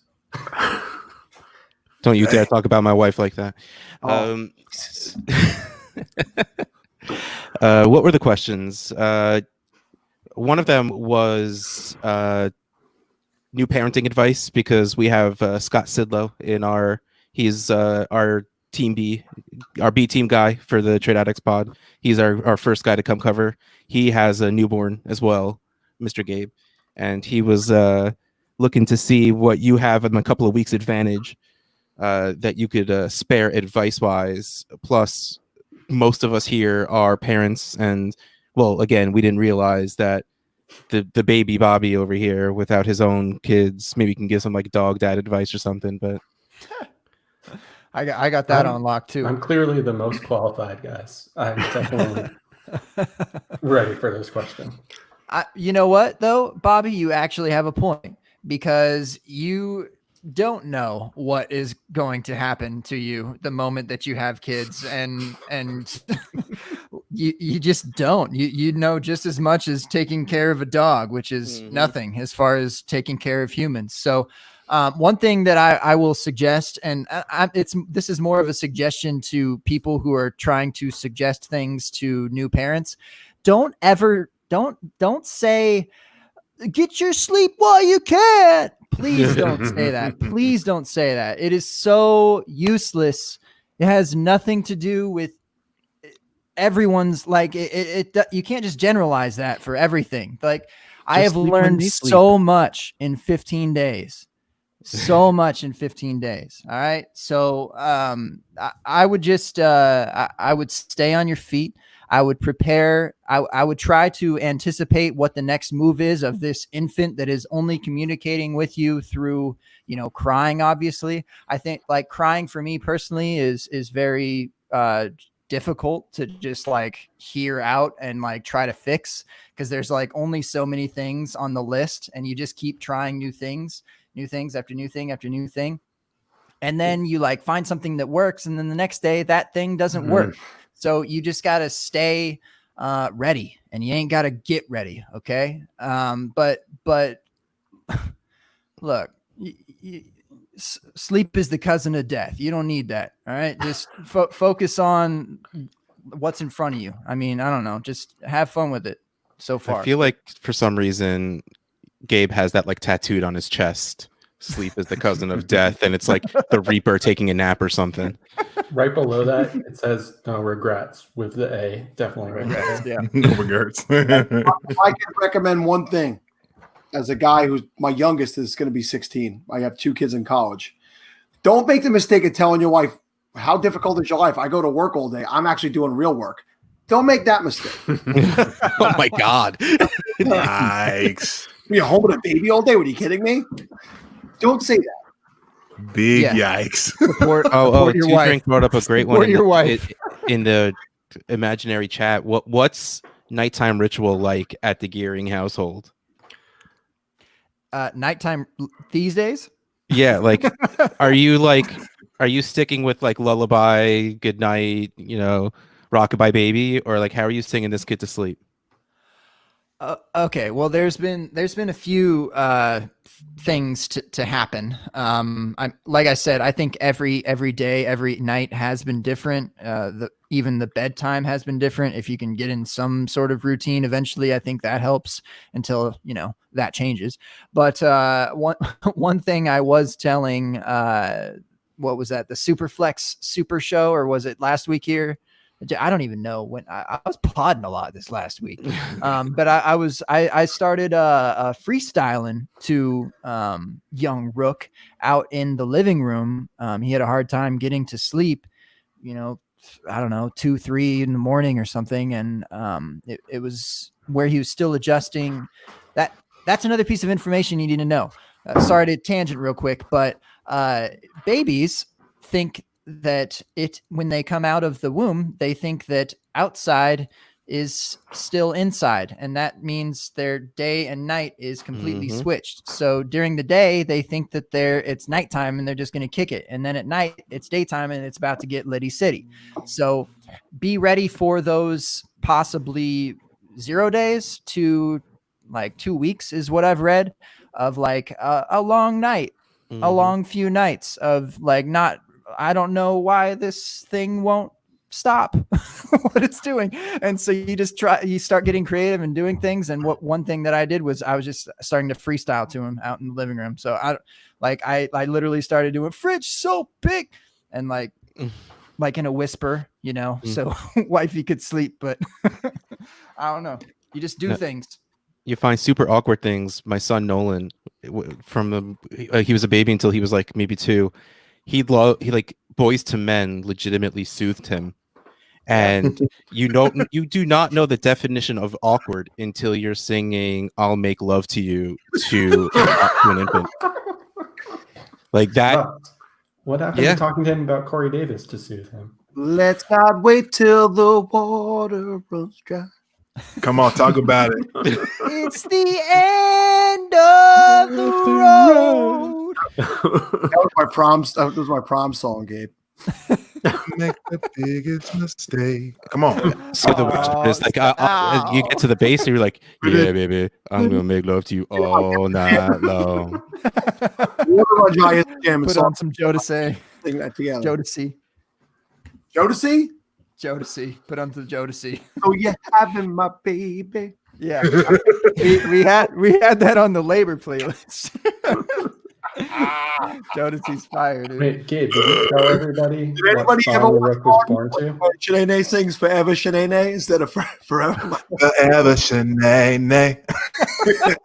Kills me. Absolutely. Gabe, seriously, does the podcast world know what song Rook came into the world to? Okay, so story about probably no. It was we had a song picked out. John Cena, The Time Is Now. All right.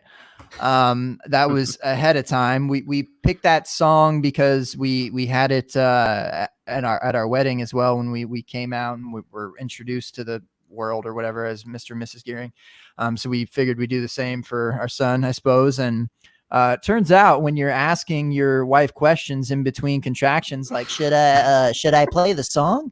Should I play the song we agreed upon before you're doing all these contractions and going through this huge amount of pain? And she's like, I don't care. Doesn't every man just know to play Salt and Pepper's Push It? That was on the playlist. But it was We Are the Champions like a moment before, and then it happened to be this the Root song, which was good, and then another song after that my wife had chosen as like a kind of a pump up song when she goes to work by Amine called Yellow. But those were kind of the three, I guess. If there was a sandwich of songs, that would be it that I could remember it by, I suppose. But We Are the Champions, it was like, come on. So since I'm older than you guys and my kids are older than your kids, the night that we were in the delivery room for my 20-year-old, who will be 21 this year, was the night that the first ever millionaire won on Who Wants to Be a Millionaire. The original Who Wants to Be a Millionaire. John Carpenter was the guy who won. I'll always remember John Carpenter because that night I was like, shut up, this guy's going to win $1 million. Keep it down. How'd your wife feel about it when you said that to her? She was not happy. Well, I'm heading for a divorce, so. And Sal needs 3,000 followers tonight by the end of the show, and he's going to give away a free SFBX Podathon shirt. Don't feel bad, Russ. Oh, I'm past it already. It's fine. Oh, okay, good. All right, you got 7 more followers already. Oh. So yeah, how are we doing on that? We get there? He has 29. Okay, 71 more. I said 81 more, just a bit ago. What are we just going to podathon this? Let's go, Mike. What do we have to do? Come on. Why don't we just give a shirt away? Since who wants the first ish shirt, huh? Who wants it? That we don't have designed or not even created. When do you guys expect that shirt to be in? Heavy on the ish, my God. Oh shit! I'm designing you guys a sticker that's going to go on my laptop, and I know exactly what I'm doing because I need an open bar sticker on my laptop in the first place. But there you have it. I got a good one. You just put it right over the Dynasty Dummies. I mean, you got it almost covered anyway. None of that. Put it over that overpriced DHH one that sells. You talk about how much money you spent. Tyler gave me that that for free. No, he's gone. How much it costs. Yeah, Sal. Did you see what Tyler said before he left? He's gone now, right? $5. I said that guy for that sticker. I earned. That took me 3 minutes to earn that $5. He sent me my $5 right back. He's like, Sal paid me. Yeah, you don't need to give me anything. Don't worry about it. Got that little envelope, one sticker. I thought maybe there'd be 2. Nope. like it's like they're brand new dollar bills, and you're like pushing real hard trying to get it. Like I'm sure there's another 2 or 3.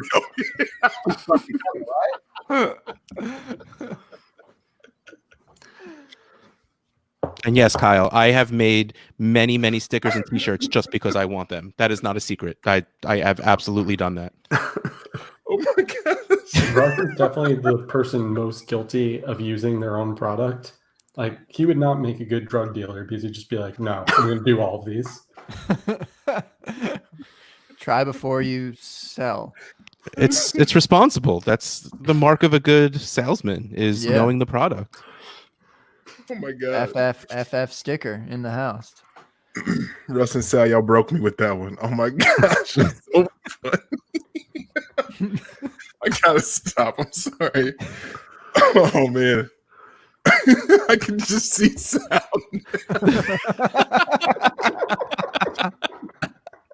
Like seriously, I know there's more than one here. Why oh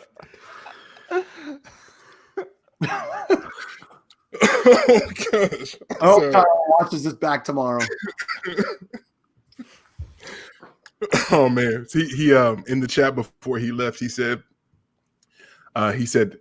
I'm sending one free to Russ, Zach, Bobby, J, Mike, and Gabe. He said, no, I'm not joking.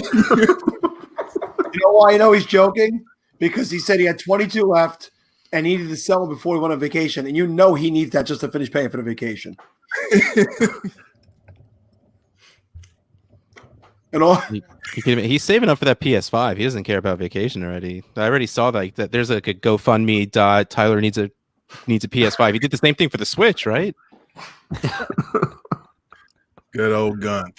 Love that guy. Oh man. All right, I'm sorry. I'm back together again. That really did break me. That was so funny. All right, back to SFB ADP. So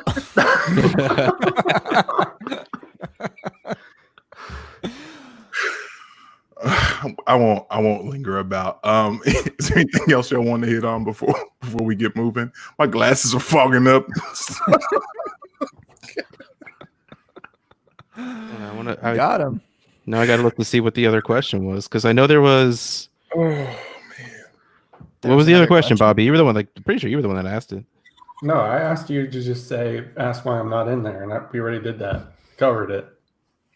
There's something like, what's the most fun thing you've done with during the quarantine, or like what's something that you discovered during the quarantine that now is going to be part of your normal or something like that? Oh, basically, yeah. It was like, what is something that's good from the quarantine that shouldn't go back to normal? I'm paraphrasing, but that was the gist of the question. And we already blew that up. I had to go back to work. I really like being home. Work from home is my easy answer on that one. I've loved getting the Zach Reed gems that he puts together from a creativity standpoint. If you haven't seen his SFBX Royal Rumble, that was so good. Oh my gosh, That was fire. Oh my gosh, that was great. I feel like there's several things from the quarantine that have been great. One of which, we've always liked board games as a family, but now like we've taken board games to a new level. Like we're just playing all sorts of stuff that they've never played before and I've never played, and it's been good. So I feel like FF board games has been that taken? Is that not like Bosch or Price or something already? Yeah. Bosch or Price. Why is there not a podcast for that, Jamie? It'll be taken before you get off the show, because that's how it works now. You can't say anything. It's already gone. So do what I do and just don't look to see if it's taken by someone else and just start using it. Just do it. You know, I worked the entire thing. I was never quarantined personally. I worked every single day. So I didn't get to do things that differently, but my kids were home. My kids' lives were a little bit changed. So one of the things I did, my son is 18 now, and when he was younger, we collected cards together. We would do this thing once a month at the local baseball card shop called Pack Wars, and he lived for it. And when that store went out of business, we kind of lost the bond that we had with that. So I actually ordered up I went to Tops.com and ordered some boxes and had him come over one night, and we did a little box break together like the old days. And here's some of them now. Let's see who I got here. This happens to still be on the table. These cards here. It was just cool. It was nice to go back and do that with my son, and it's something that we're going to get back into together. So from the quarantine, without being quarantined, that was my favorite thing that came out of it, rebonding with my son over collecting baseball cards, which is just a lost thing, I think. Totally. You know what I want? Son, Sal? My son he'll be 19 actually, July 25th. Okay. Yeah. Huh. When he was about 8 or 9 years old, that was the thing we did, him and I, always. I want curbside pickup to stay a thing. I want to drive up to a place, pop my trunk open, someone comes out, drops my shit in the trunk and closes it, and I get to just drive away. Like I'll pay extra for it once the quarantine ends. Like I am all about enabling my laziness. Yeah, I think the other thing would be like the on-demand movies, same-day movie theater release. That's a thing. Like that, I firmly believe is going to be a thing. AMC came out from the beginning of this and said if they don't open by mid-July, they're just not going to open again. Universal already came out and said that they want to do a lot of their movies even if theaters do open back up, they're going to do open both right away. And man, if that's the truth, I am never going to a kids movie in the theater again. I mean, unless I'm going without the kids, don't get me wrong. But like we've done 2 or 3 movies video on demand. It's freaking great, especially because you get it for like 2 days. So, I could watch Trolls World Tour twice with the kids, not be able to watch it. They go to sleep and I get to actually sit and see what the movie's all about. Wow. Yeah. What about That sounds driving great.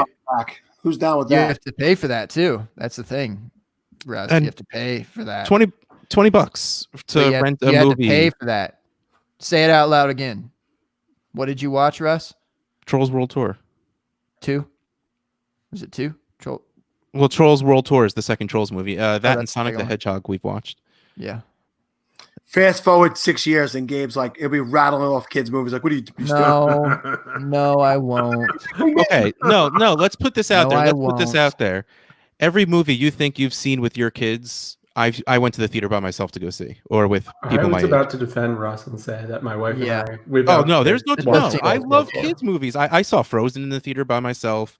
I went and saw Zootopia with my friend who's my age, and there was absolutely a few times where I laughed way too loud compared to the rest of the audience. Yeah, some kids' I movies are absolutely great. was that creepy guy, and I'm completely fine with that. I fucking love movies. I'm not ashamed of that shit. Also, Sonic the Hedgehog was surprisingly good. Just Yeah, for the right? record. Sonic was pretty good. I can't imagine it was, but I'll take your word for it. It really The thing was. is, you so go in what with if- like super low expectations, and then Yeah. it blew past those. It was silly. I mean, that's exactly what it should have been. It was It's not fun. the American mentality, Bobby. And you got classic Jim Carrey, which we haven't seen in forever. True. It was good. So, okay, so let's say, well, what you said about AMC, like they are kind of forced to do that. They're going to go bankrupt if they don't do that, pretty much. But what if, how much would it take for you to pay for the on-demand movie at home versus taking out you and your 2 kids and your wife? Sure, kidding. If she can get away without going, she would absolutely not. I mean, don't get me wrong. I love going to the movies. I worked in a movie theater for years. And once, I got out of that job, I ended up working at a movie store selling movies instead of, Korea And- track. yeah, like, are you kidding? Like, I fucking love movies. I love going to the movies and all that shit. Taking kids to the movies is fucking awful. Especially when you want to watch the movie. I mean, I will put it out there again. I love kids movies. I'm not ashamed of that shit. So like we went to see Finding Dory when my son was like 3 or something like that, and I'm just like, yeah, I know that's Nemo on the screen. Shut up! I'm trying to watch. You have to pee. Fucking hold it. There's a cup right there. Like to be able to just like pause it or just again, like I mean I joke, but I would absolutely, if it was a movie I actually cared about, second those kids go to sleep, I'll watch that on my own. $20 instead of, man, like me, my wife, 2 kids. That's what, 40 that's- $50 in tickets already. All $20 right. to watch that for 2 straight I days. want to find the threshold. That's what I'm looking for here. Okay. So 25, we still good? Yep. 30? Yep. This is at home, just to be clear. 35, Yep. still good? Yep. 40? That's probably my limit. But that's only like not even, that's just now me it's without a thinking good about it. But you're paying at least $40 in tickets, and those damn kids want popcorn. Oh, yeah. Not only do they want popcorn, they're going to each want popcorn. They're going to each want a piece of candy, and that's You're another allowed $60 right there.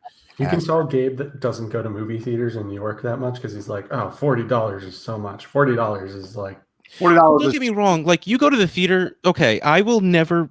Movie theater for a lot. Everyone gets so mad about theaters charging so much money for candy and stuff like that and popcorn. They don't have a choice.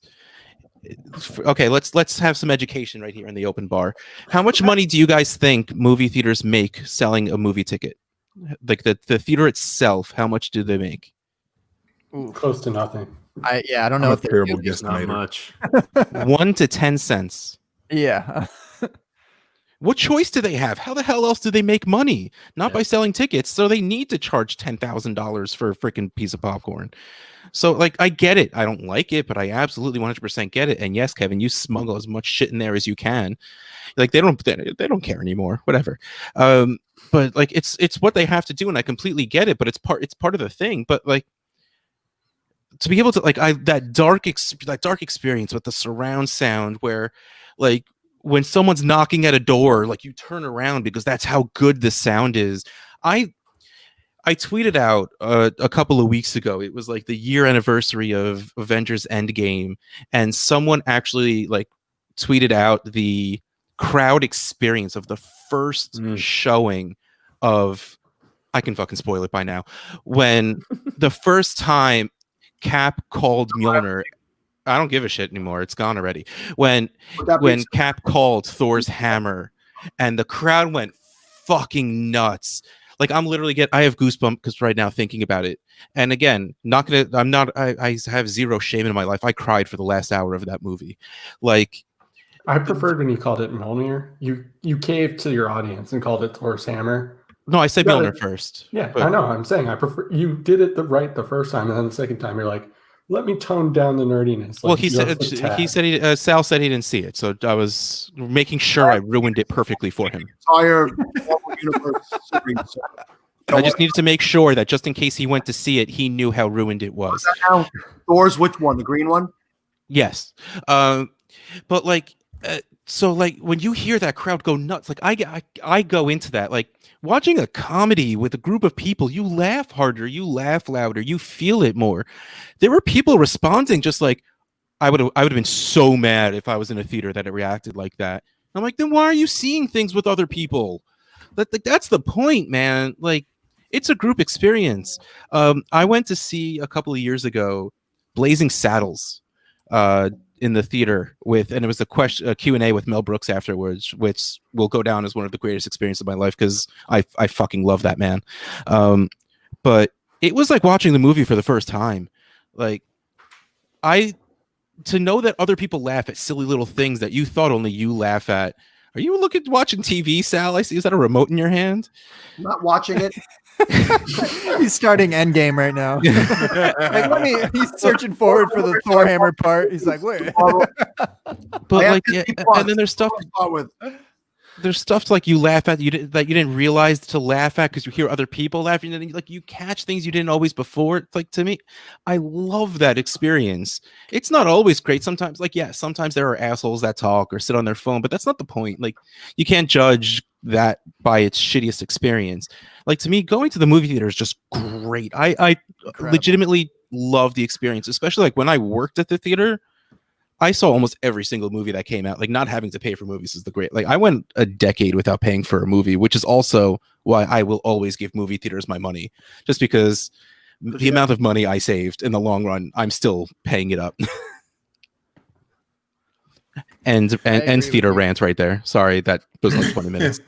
I agree with. Well, I'm just wondering. I mean, we're clearly not talking about fantasy football right now, but I would just if they decide to do an on-demand thing, I doubt that $20 is the number anymore.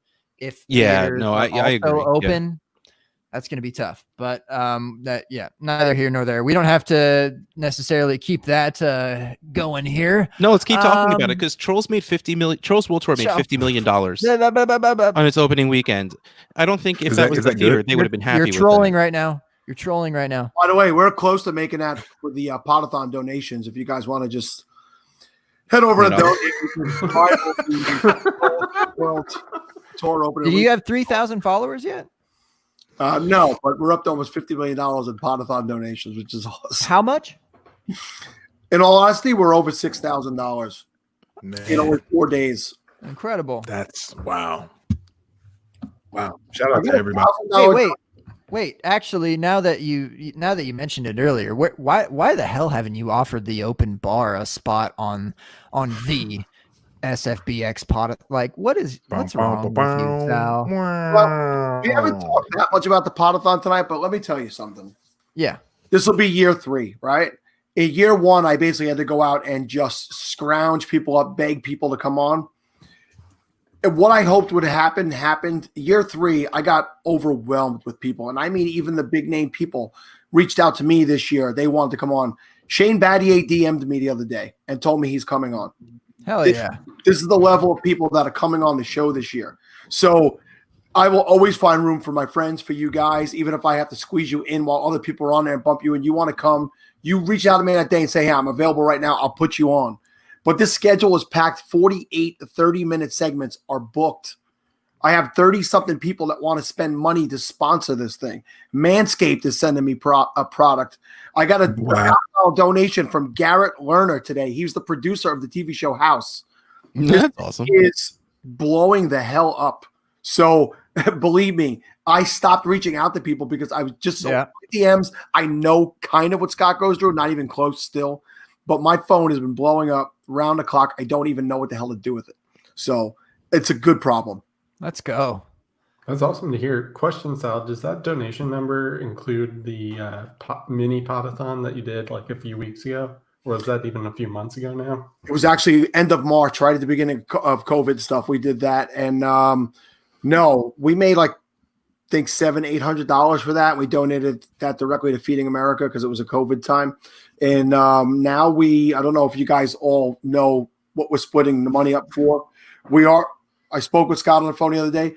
50% of the money is going to go to Toys for Tots, and 50% of the money is going to go to the Equal Justice Initiative.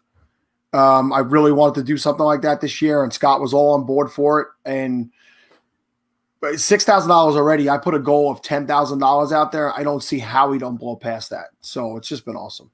Let's get it. Bobby told me he'll match your donation total. Yep. Hey, Bobby. He did say that. Bobby. He did say that. In fact, if it happens on the open bar here tonight, he said he would double it. Hey, MB Pony Koch. Yes. MB Pony. Well, what's actually very cool is next year when I donate, I'll be able to get it doubled because my employer matches charitable donations. So if I can prove they're charitable donations, I can get it doubled. So next year I will be able to get it doubled for SFB and SFB Podathon. Wow. Scott, listen, you got to get the 503 thing down. Yeah. Right. Yeah. I know it is a chance, but he gets fired. But he seems like he's. I'm sorry, guys. I thought I was on mute. Go ahead. I think Sal just really likes dropping Scott's name all over the place. And Shane Battier. I mean, let's be Fuck, real. if he dropped into my DMs, I barely know who Shane Battier is. I'd be dropping that name. That's not the name drop. I don't have that. Sal, Who is Shane Battier?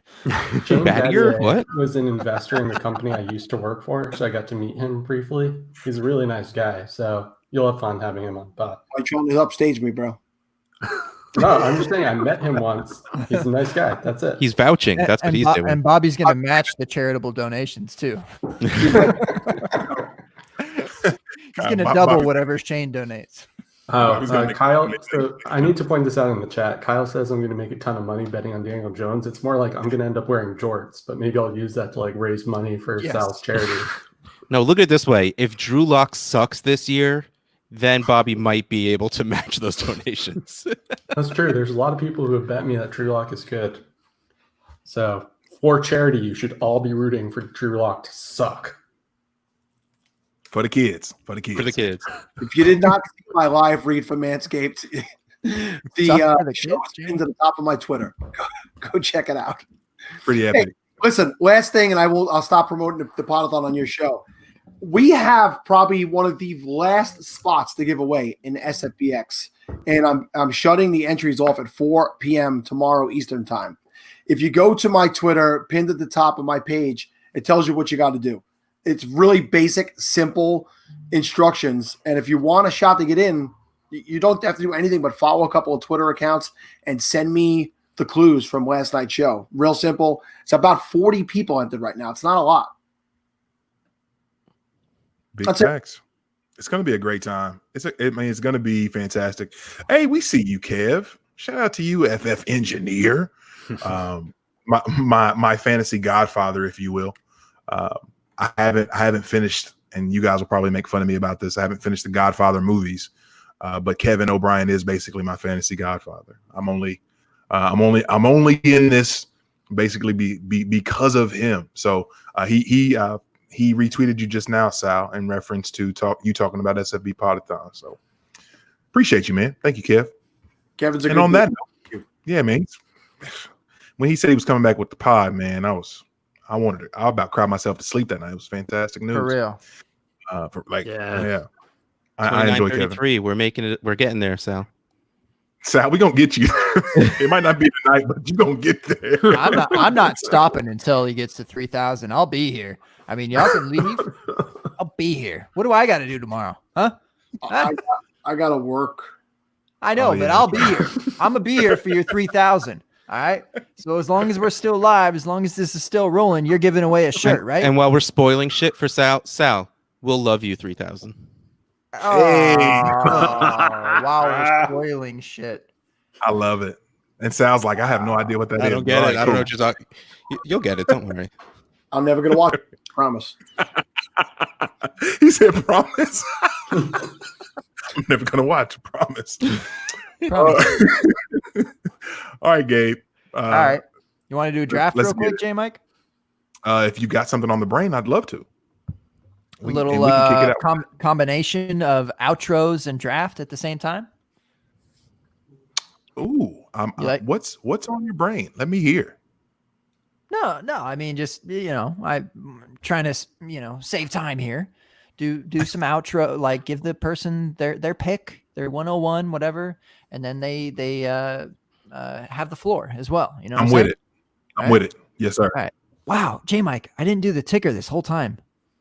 No ticker. We didn't do the open bar, like large bar at the bottom. We didn't do the I don't know, man. names. I was excited to pod tonight. I just wanted to pod, It was so good. This was a great evening. Yeah.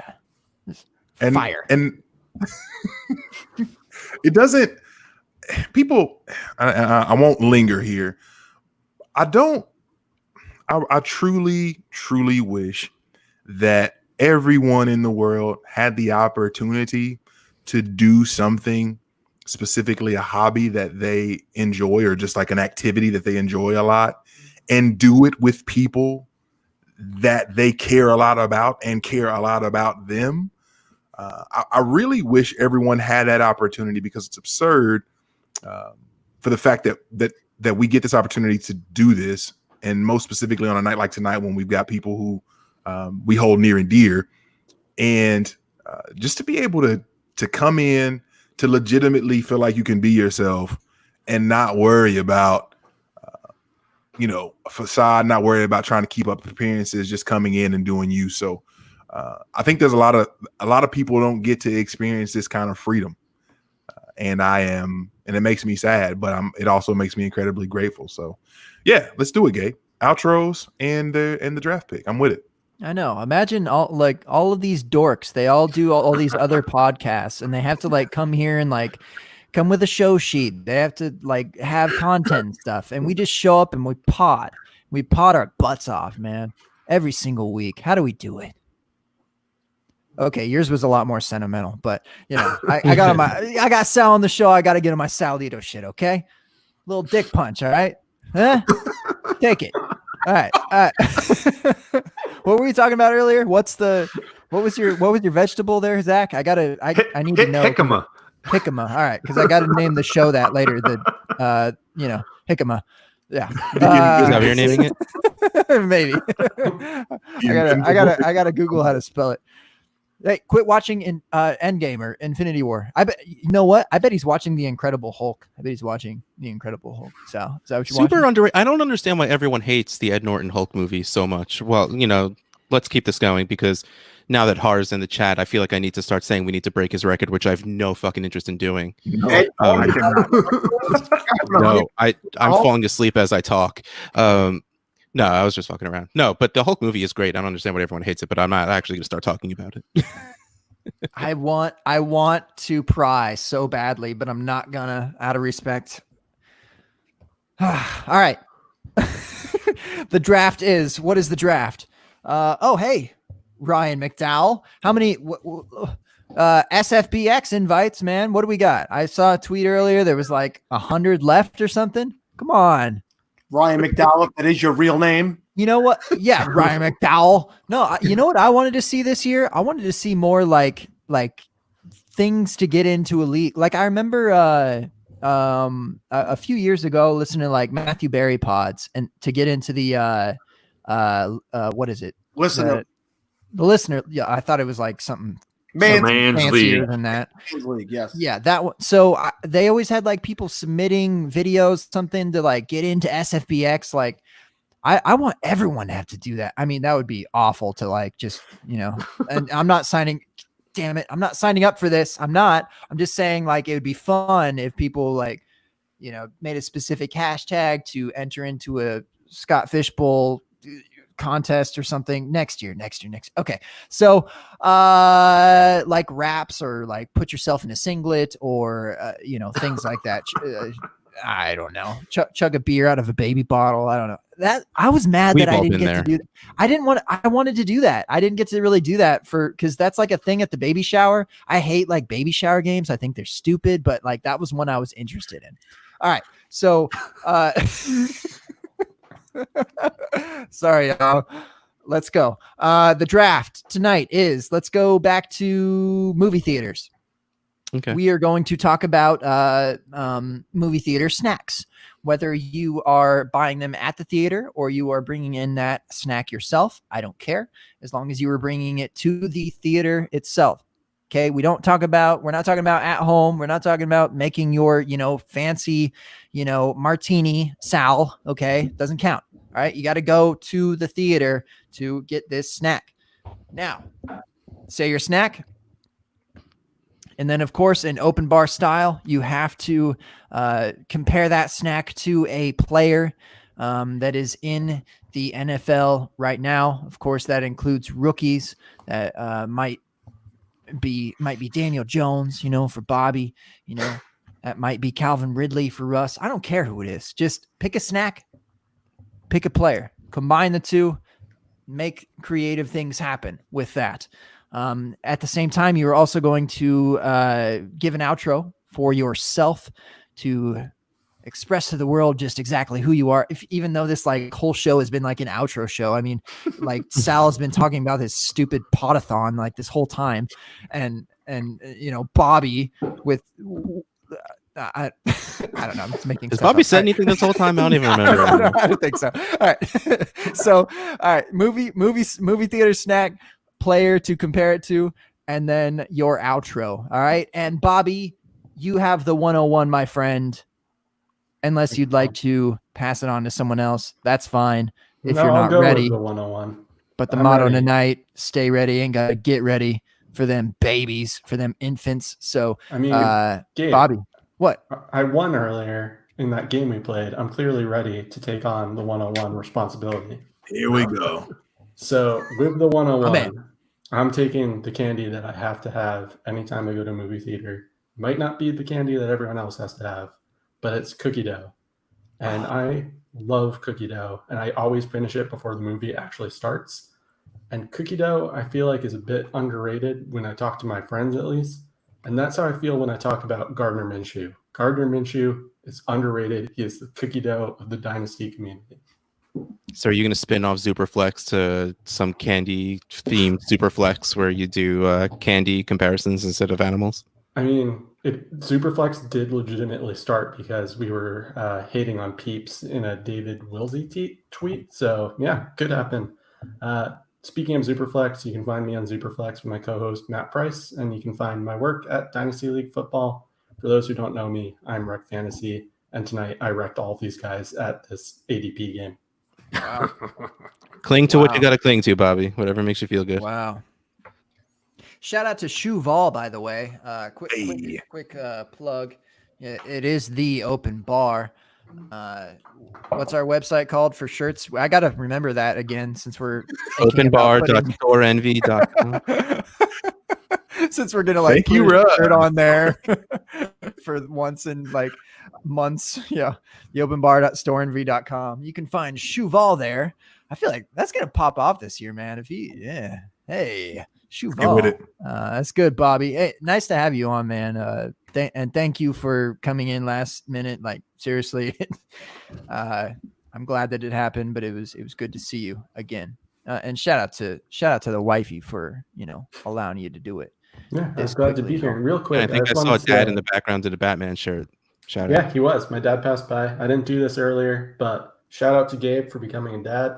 I saved this one last sip of whiskey just for this. So cheers, Gabe. Yes. Cheers. Cheers, my friend. Let's get it.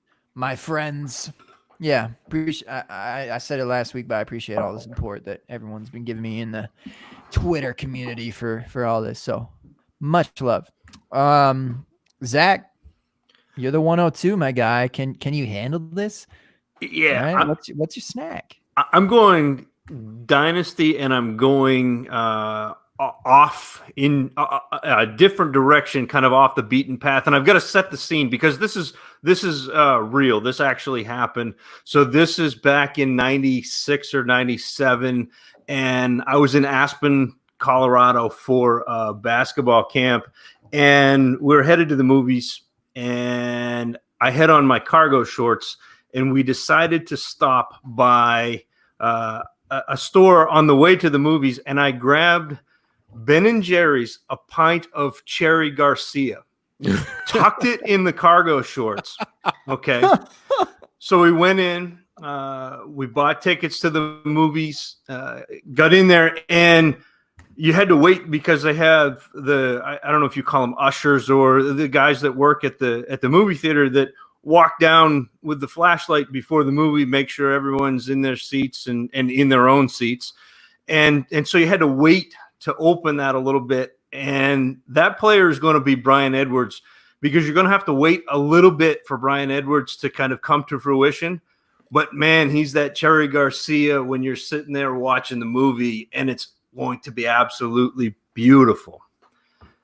And like I said, I had to bring that back to Dynasty. You know me, Dynasty Dummies, the real star of the Dynasty Dummies, and it was too bad he couldn't come on tonight, is Kyle at Caleb Breck on Twitter. I always have to mention him because he is the best that we have to offer. And you guys are lucky Bobby came on, because this would have been a DFPN takeover. It would have been big time. We would have, by the transitive property, owned DTC, DLF, the DAP network, and the SFB. So Bobby kind of saved your bacon. Wow. The DFPN at work. The only at work in town. The only at work. Good stuff. That was great. That was great. Yeah, leave it to Zach to spin that tail at a freaking movie candy draft. Incredible. Yeah. and the open bar, big fan of Brian Edwards. So, the wide receiver 1 in Las Vegas. All right. Zach, thank you. Oh, appreciate it always, man. Thank you for coming on. Love you, my brother. And Russ. All right. So I am going to go with Twizzlers, because hear me out. There are 2 candies that I'm not really a candy eater. There are 2 candies I love. Reese's Peanut Butter Cups, which are the easy 101 of any candy ever. And then there's Twizzlers. The reason I picked Twizzlers is because there's nothing wrong with being the second best in a grouping. And it's okay for Calvin Ridley to be the second best receiver on his team, because he's still the second best out there. He is awesome. He is wonderful. And he wears red, just like Twizzlers are red. So I think it just ties together wonderfully. It's not as beautifully worded or spoken like Zach's tale right there, but I think I tied it together pretty nicely in a little bow, a little Twizzler bow. Oh, and I'm at Dynasty House on Twitter, Trade Addicts Pod, Split Takes, Dynasty Game Night. What else? I don't know. There's probably more that I don't remember anymore. Split Takes. Tell me more about that. Split Takes for the best and only network in town, the DFPN network. Me and this no-name Kevin Cotillo that I've been dragging along with me. We take a couple of trades and we give our unbiased takes, and then we argue with each other about it. God, love arguing. Yeah, and me and Kevin are good at it. Love arguing. By the way, are you talking Twizzlers like straight up Twizzlers or the pull and peel? No, regular Twizzlers, because okay. What's your opinion on regular pull and peel? Twizzlers are strawberry, but the pull and peel are always cherry, and that's gross. So I get a question. Sorry, I don't mean to jump in, but do you get the large Sprite, bite the two ends off the Twizzlers, and then drink the Sprite through the Twizzler? Yes. When I was young, brand to do yes. that, because that could be the 101. I would go into a diabetic coma if I did that right now. Only one liquid brand to do that with, and it's red vine. In New Jersey, that's not a thing. And yes, Joe, I called him Kevin on purpose. Well, Yes, that's because not- now we're trying to call him Kev because we're trying to be personable with him now. You East Coast red vine haters. I'm an East Coaster who eats red vines all the time. Are they somewhere? I can't Yes. even find red In vines. fact, the guys Sal's that got a guy. online are shipping me a ton Sal's of got a guy. They fall off the back of a truck. Yeah. Can I preempt Sal's candy? Because Sal's going to talk about dots or something like some gummy candy that's just bad. So Necco wafers. you bring me up 100%. I'm picking dots specifically because Bobby's here. But dots are underrated. Dots No, are underappreciated. And just when you think dots are gone, you find a little right up there in the back, sticking No, around. that's just paper. No, you're thinking of the wrong dots, my friend. He's talking about the gummy dots, not the little sugar. okay. Yeah. Chewy dots stick Gotcha, right up there in your mouth. They're underrated, just like Frank Gore. They're always hanging around. There's a little bit for later up in the back. He always comes back around. He dominates. He's better than Bobby's 101. He's going to last longer than Bobby's 101. And that's why Dots should have been the first pick in this draft. That's weird. Dots made their debut in 1897 also. That was Frank Gore's rookie year. That's right. The similarities are uncanny. Thank you guys again for having me on. J. Mike and Gabe, I really appreciate hanging out with you guys. This is a great environment, a great show, and just fun to hang out with all these guys who I've been friends with for years now. A bunch of you guys I've met in person. And you can find me, Salito FF, get me over 3,000. SFB Podathon account also hit 1,500 tonight. That's where I wanted to get to. Thank you guys for that. Go to that DFPN Network account, DFP Network account. Also, get us over 400. We're so close to 400 on that account. Get us over 500. Trader Joe's in the account. He runs that account. I just every once in a while post stuff to annoy him because he doesn't realize I still have all the passwords that I count. Thank you guys. Appreciate it. Much love, Sal. Tune into the Podathon. Do y'all have a date set for that already? Yeah, so July 5th, that's Sunday night of the 4th of July weekend. We're starting at 8 o'clock at night. I didn't want to start at noon on Sunday because that's a big weekend. Everybody's going to be partying. So when you're winding down and realizing you have to go to work the next day, get under the covers with us at 8 o'clock. Yep. Take us with you overnight, then call in sick on Monday morning and stay with us straight through till Monday night. So 8 o'clock, July 5th through 8 o'clock, July 6th, we will be there. Mm-hmm. Sal's talking to you, Hitman. All right. No more noon. You know, you can have your noon show, but you're going to be stuck right in the middle of the Podathon this time, buddy. Let me tell you about that hour he's in. You want to hear about that? What the upcoming hour? 10:30, Howard Bender. 11 o'clock, Matt Berry. 11:30, Matt Harmon. 12 o'clock, Mike Wright, and 12:30, Bob Harris. That is He's got the noon spot again. to back. That's a good lineup, though. That's fire. Love it. Yeah, that's spicy. All right, so I guess I need to go here. I don't even remember the players and candies. I remember Bob. This is like psychology, where you remember the first and the last things, but not the middle things. Bobby, you did cookie dough, and Minshew. Zach, Cherry Garcia, Brian Edwards. Yeah. Nothing to Rust. Lose was the movie, by the way. I mean, just if anyone was, yeah. Little Martin Lawrence, Russ, you got the Twizzlers. Should have been Red Vines, but we'll take Twizzlers. And player Ridley. of course. Yeah. Come on. It's my man's. Come on. You even got it in the name, the Twiz Rizzlers. No, not going to work. All right, Sal. It's late. It's fine. We'll let it go. We tried. And then Dots, what was your player? Frank Gore. Frank Gore, right? Because 1897 jokes. All right. Yep. Okay. Well, let's see. So I thought of something, guys. For me, I'm always going with some sort of sour treat. All right. Now, trust, I love popcorn. Popcorn's the 101. How no one has taken it yet is absolutely absurd. But I guess we're going kind of on a candy trip here. So I'm going to keep with that. I like sour goods. Okay. And one that I was thinking of to try and relate to a little bit of a fantasy football reference. And I've probably even, compared this player before. So it's not entirely fair, but I'm going to, give some love to a friend of ours here. I'm going to do a little share screen, guys. Check this out. A little one of these. So the candy is the Trolli, the Trolli, Trolli, like the little octopus sour treats, right? So they got little, 8 legs, of course, whatever. I was like, oh man, what's shaped like that? Huh, let me tell you. Our guy, our buddy, Jacob Bittner. All right. He makes these charts, okay? And he always does them for running backs year after year. It's pretty much the only time that he comes around for Twitter anymore. But he did it this year, thankfully, for running backs.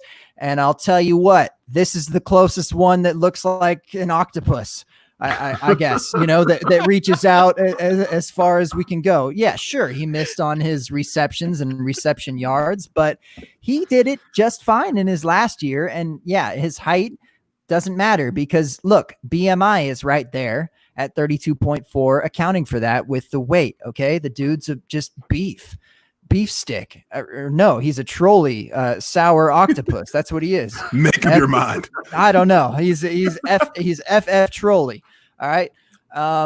So first of all, go follow Jacob, for his once a year analytics bit on Bittner on running backs. They're always fire. Good to see everything kind of on one little circle there. And I just need to remind y'all week after week after week after week that the running back one and the rookie 101 is Jonathan Taylor. Mm-hmm. Okay. The Trolli himself. Y'all need to stop it with this nonsense. J Mike, take the floor. Just takes me back to remember the Titans, the running back, y'all. Some good PE action there. Yeah. Last up, I'll try to make this brief here, but one of my favorite candies that I know a lot of people aren't big on, but I feel like is criminally underrated, Milk Duds. Huge fan of the combination of chocolate, caramel, caramel, whatever your pleasure is there, tomato.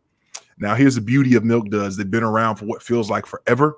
And when you start with Milk Duds, specifically when you buy those giant ones for those long movies, when you're settling in for that Lord of the Rings, the major battle at the end, you're feeling good about life, right? Here's the thing. When you start eating Milk Duds, they start fantastic. They're incredibly chewy. Keep you working. Things are great. By the time you get to the major battle there in the Lord of the Rings trilogy, your jaws hurt. You're kind of upset that you made that decision. And even though it's tasted really good, basically until the last drop, you start to go into a slight sugar shock, if you will, and things didn't quite finish how you would have anticipated them finishing with the way that they started. And I'm equating that to one 2020 season that's about to take place for one Mark Ingram. Criminally underrated. You can get him late. It's going to start out so good. Life is going to be so beautiful and so wonderful. But then there's going to be that person that comes in there with their Twizzlers that they've cut the ends off of. They're going to be drinking up that Sprite. And by the time you try to keep eating that, keep eating the Milk Duds as you're walking through Mordor or wherever else in the trilogy, you're going to be really upset that you're not getting what you started with because J.K. Dobbins and his drinking out of the Sprite there with the Twizzler, it's not going to be great for you. So that's my comp there. To everyone in the chat, thank you all so much, obviously, for joining us this evening. It was Litty City from start to finish. Whether we talked through SFB, whether we talked about Invincibles, whether we talked about Obviously, our draft here at the end and everything in between. Jicama, whatever that is, I still don't know what it is. we've been around the Gotta world. Google that one. I really do. So thank you all to our guests. Golly, I've fawned enough, but I cannot say enough kind things about this crew. Sal, obviously the first ever guest on my first ever podcast that I was on here on the Open Bar. He was one of the guests that night, and I always hold Sal in high esteem for the fact that he didn't throw me off to sleep with the fish. Maybe because he's never met me before in real life, but hopefully that's still not the case. So I'm just so grateful to be with you all. I really am. I truly mean that. I don't say that lightly, and I'm just thankful for this time. So thank you all. Truly consider you friends, brothers, and I'm grateful to be doing life with you and to be able to share this time with you. So thank you all. You can find me on Twitter at JMikeCheck. You can find the show's handle at The Open Bar Pod. You can find us anywhere podcasts are: Stitcher, Podbean, Google Podcasts, Apple Podcasts, Spotify. If you want to share us with a friend, great. We appreciate you. If not, hey, thanks for taking this time even to listen to this part. We appreciate that. If you want to rate us again, we'd appreciate that too. Furthermore, again, with all the craziness that's going on in life between here in the States and abroad, I will encourage you to please wear your mask outdoors. Please protect your family and yourselves, those in your circle of influence, and please try to find a way to encourage somebody. You never know, obviously, what everyone's going through at this time. We all can't be winning 2020 quite like Bobby Koch is currently, but for the rest of us, the Festivus for the rest of us, as Sal would say, we're just trying to get by. So encourage someone. They say that it doesn't cost a thing to be kind, but that's not true because it takes conscious effort and time and resources to do that. Even though it doesn't cost a ton, it does cost something, and the rewards are endless. So try to encourage someone, love on somebody. To my main man, Genius to MC, Bungie, Papa Gearing, Rooks Daddy if you nasty, FF Trolley, FF Octomom, my man Gabe Gearing at FF Man Bun. Take us home. I just need to start letting you close out the show because I feel like it's always tough to follow.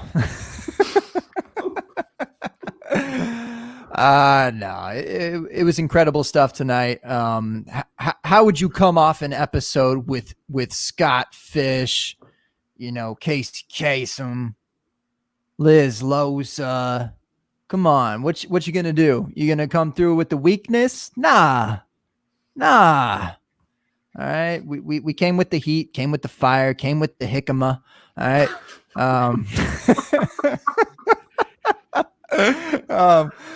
Just tons of fun tonight, man. I say it on air, off air. It's easy to get through, not necessarily like it's a chore, but it's more enjoyable when you get through a 2-hour plus pod with some people that it is literally just enjoyable with. So very much had a good time tonight. Nearly halfway through the year. It's been a blast. J-Mike, friends, let's keep it going. We're going to make a shirt. Gosh darn it. We will. Because that's funny. It is. It's objectively funny. I don't care who you are. All right. Heavy on the ish. All right.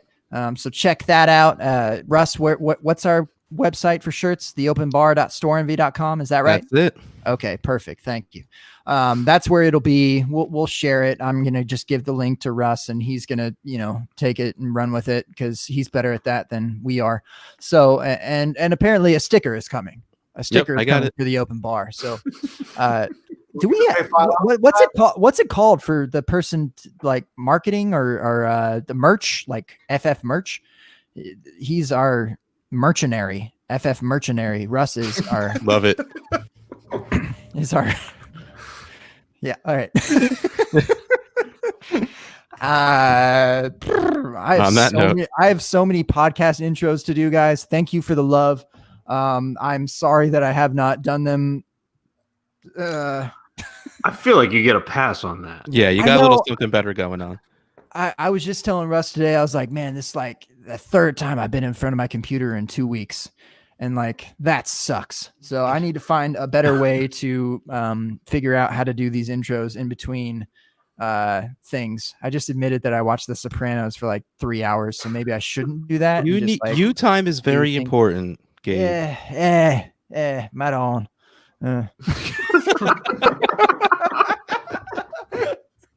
All right, that's it. Let's put drinks up. J Mike, we're gonna be here next week, yeah?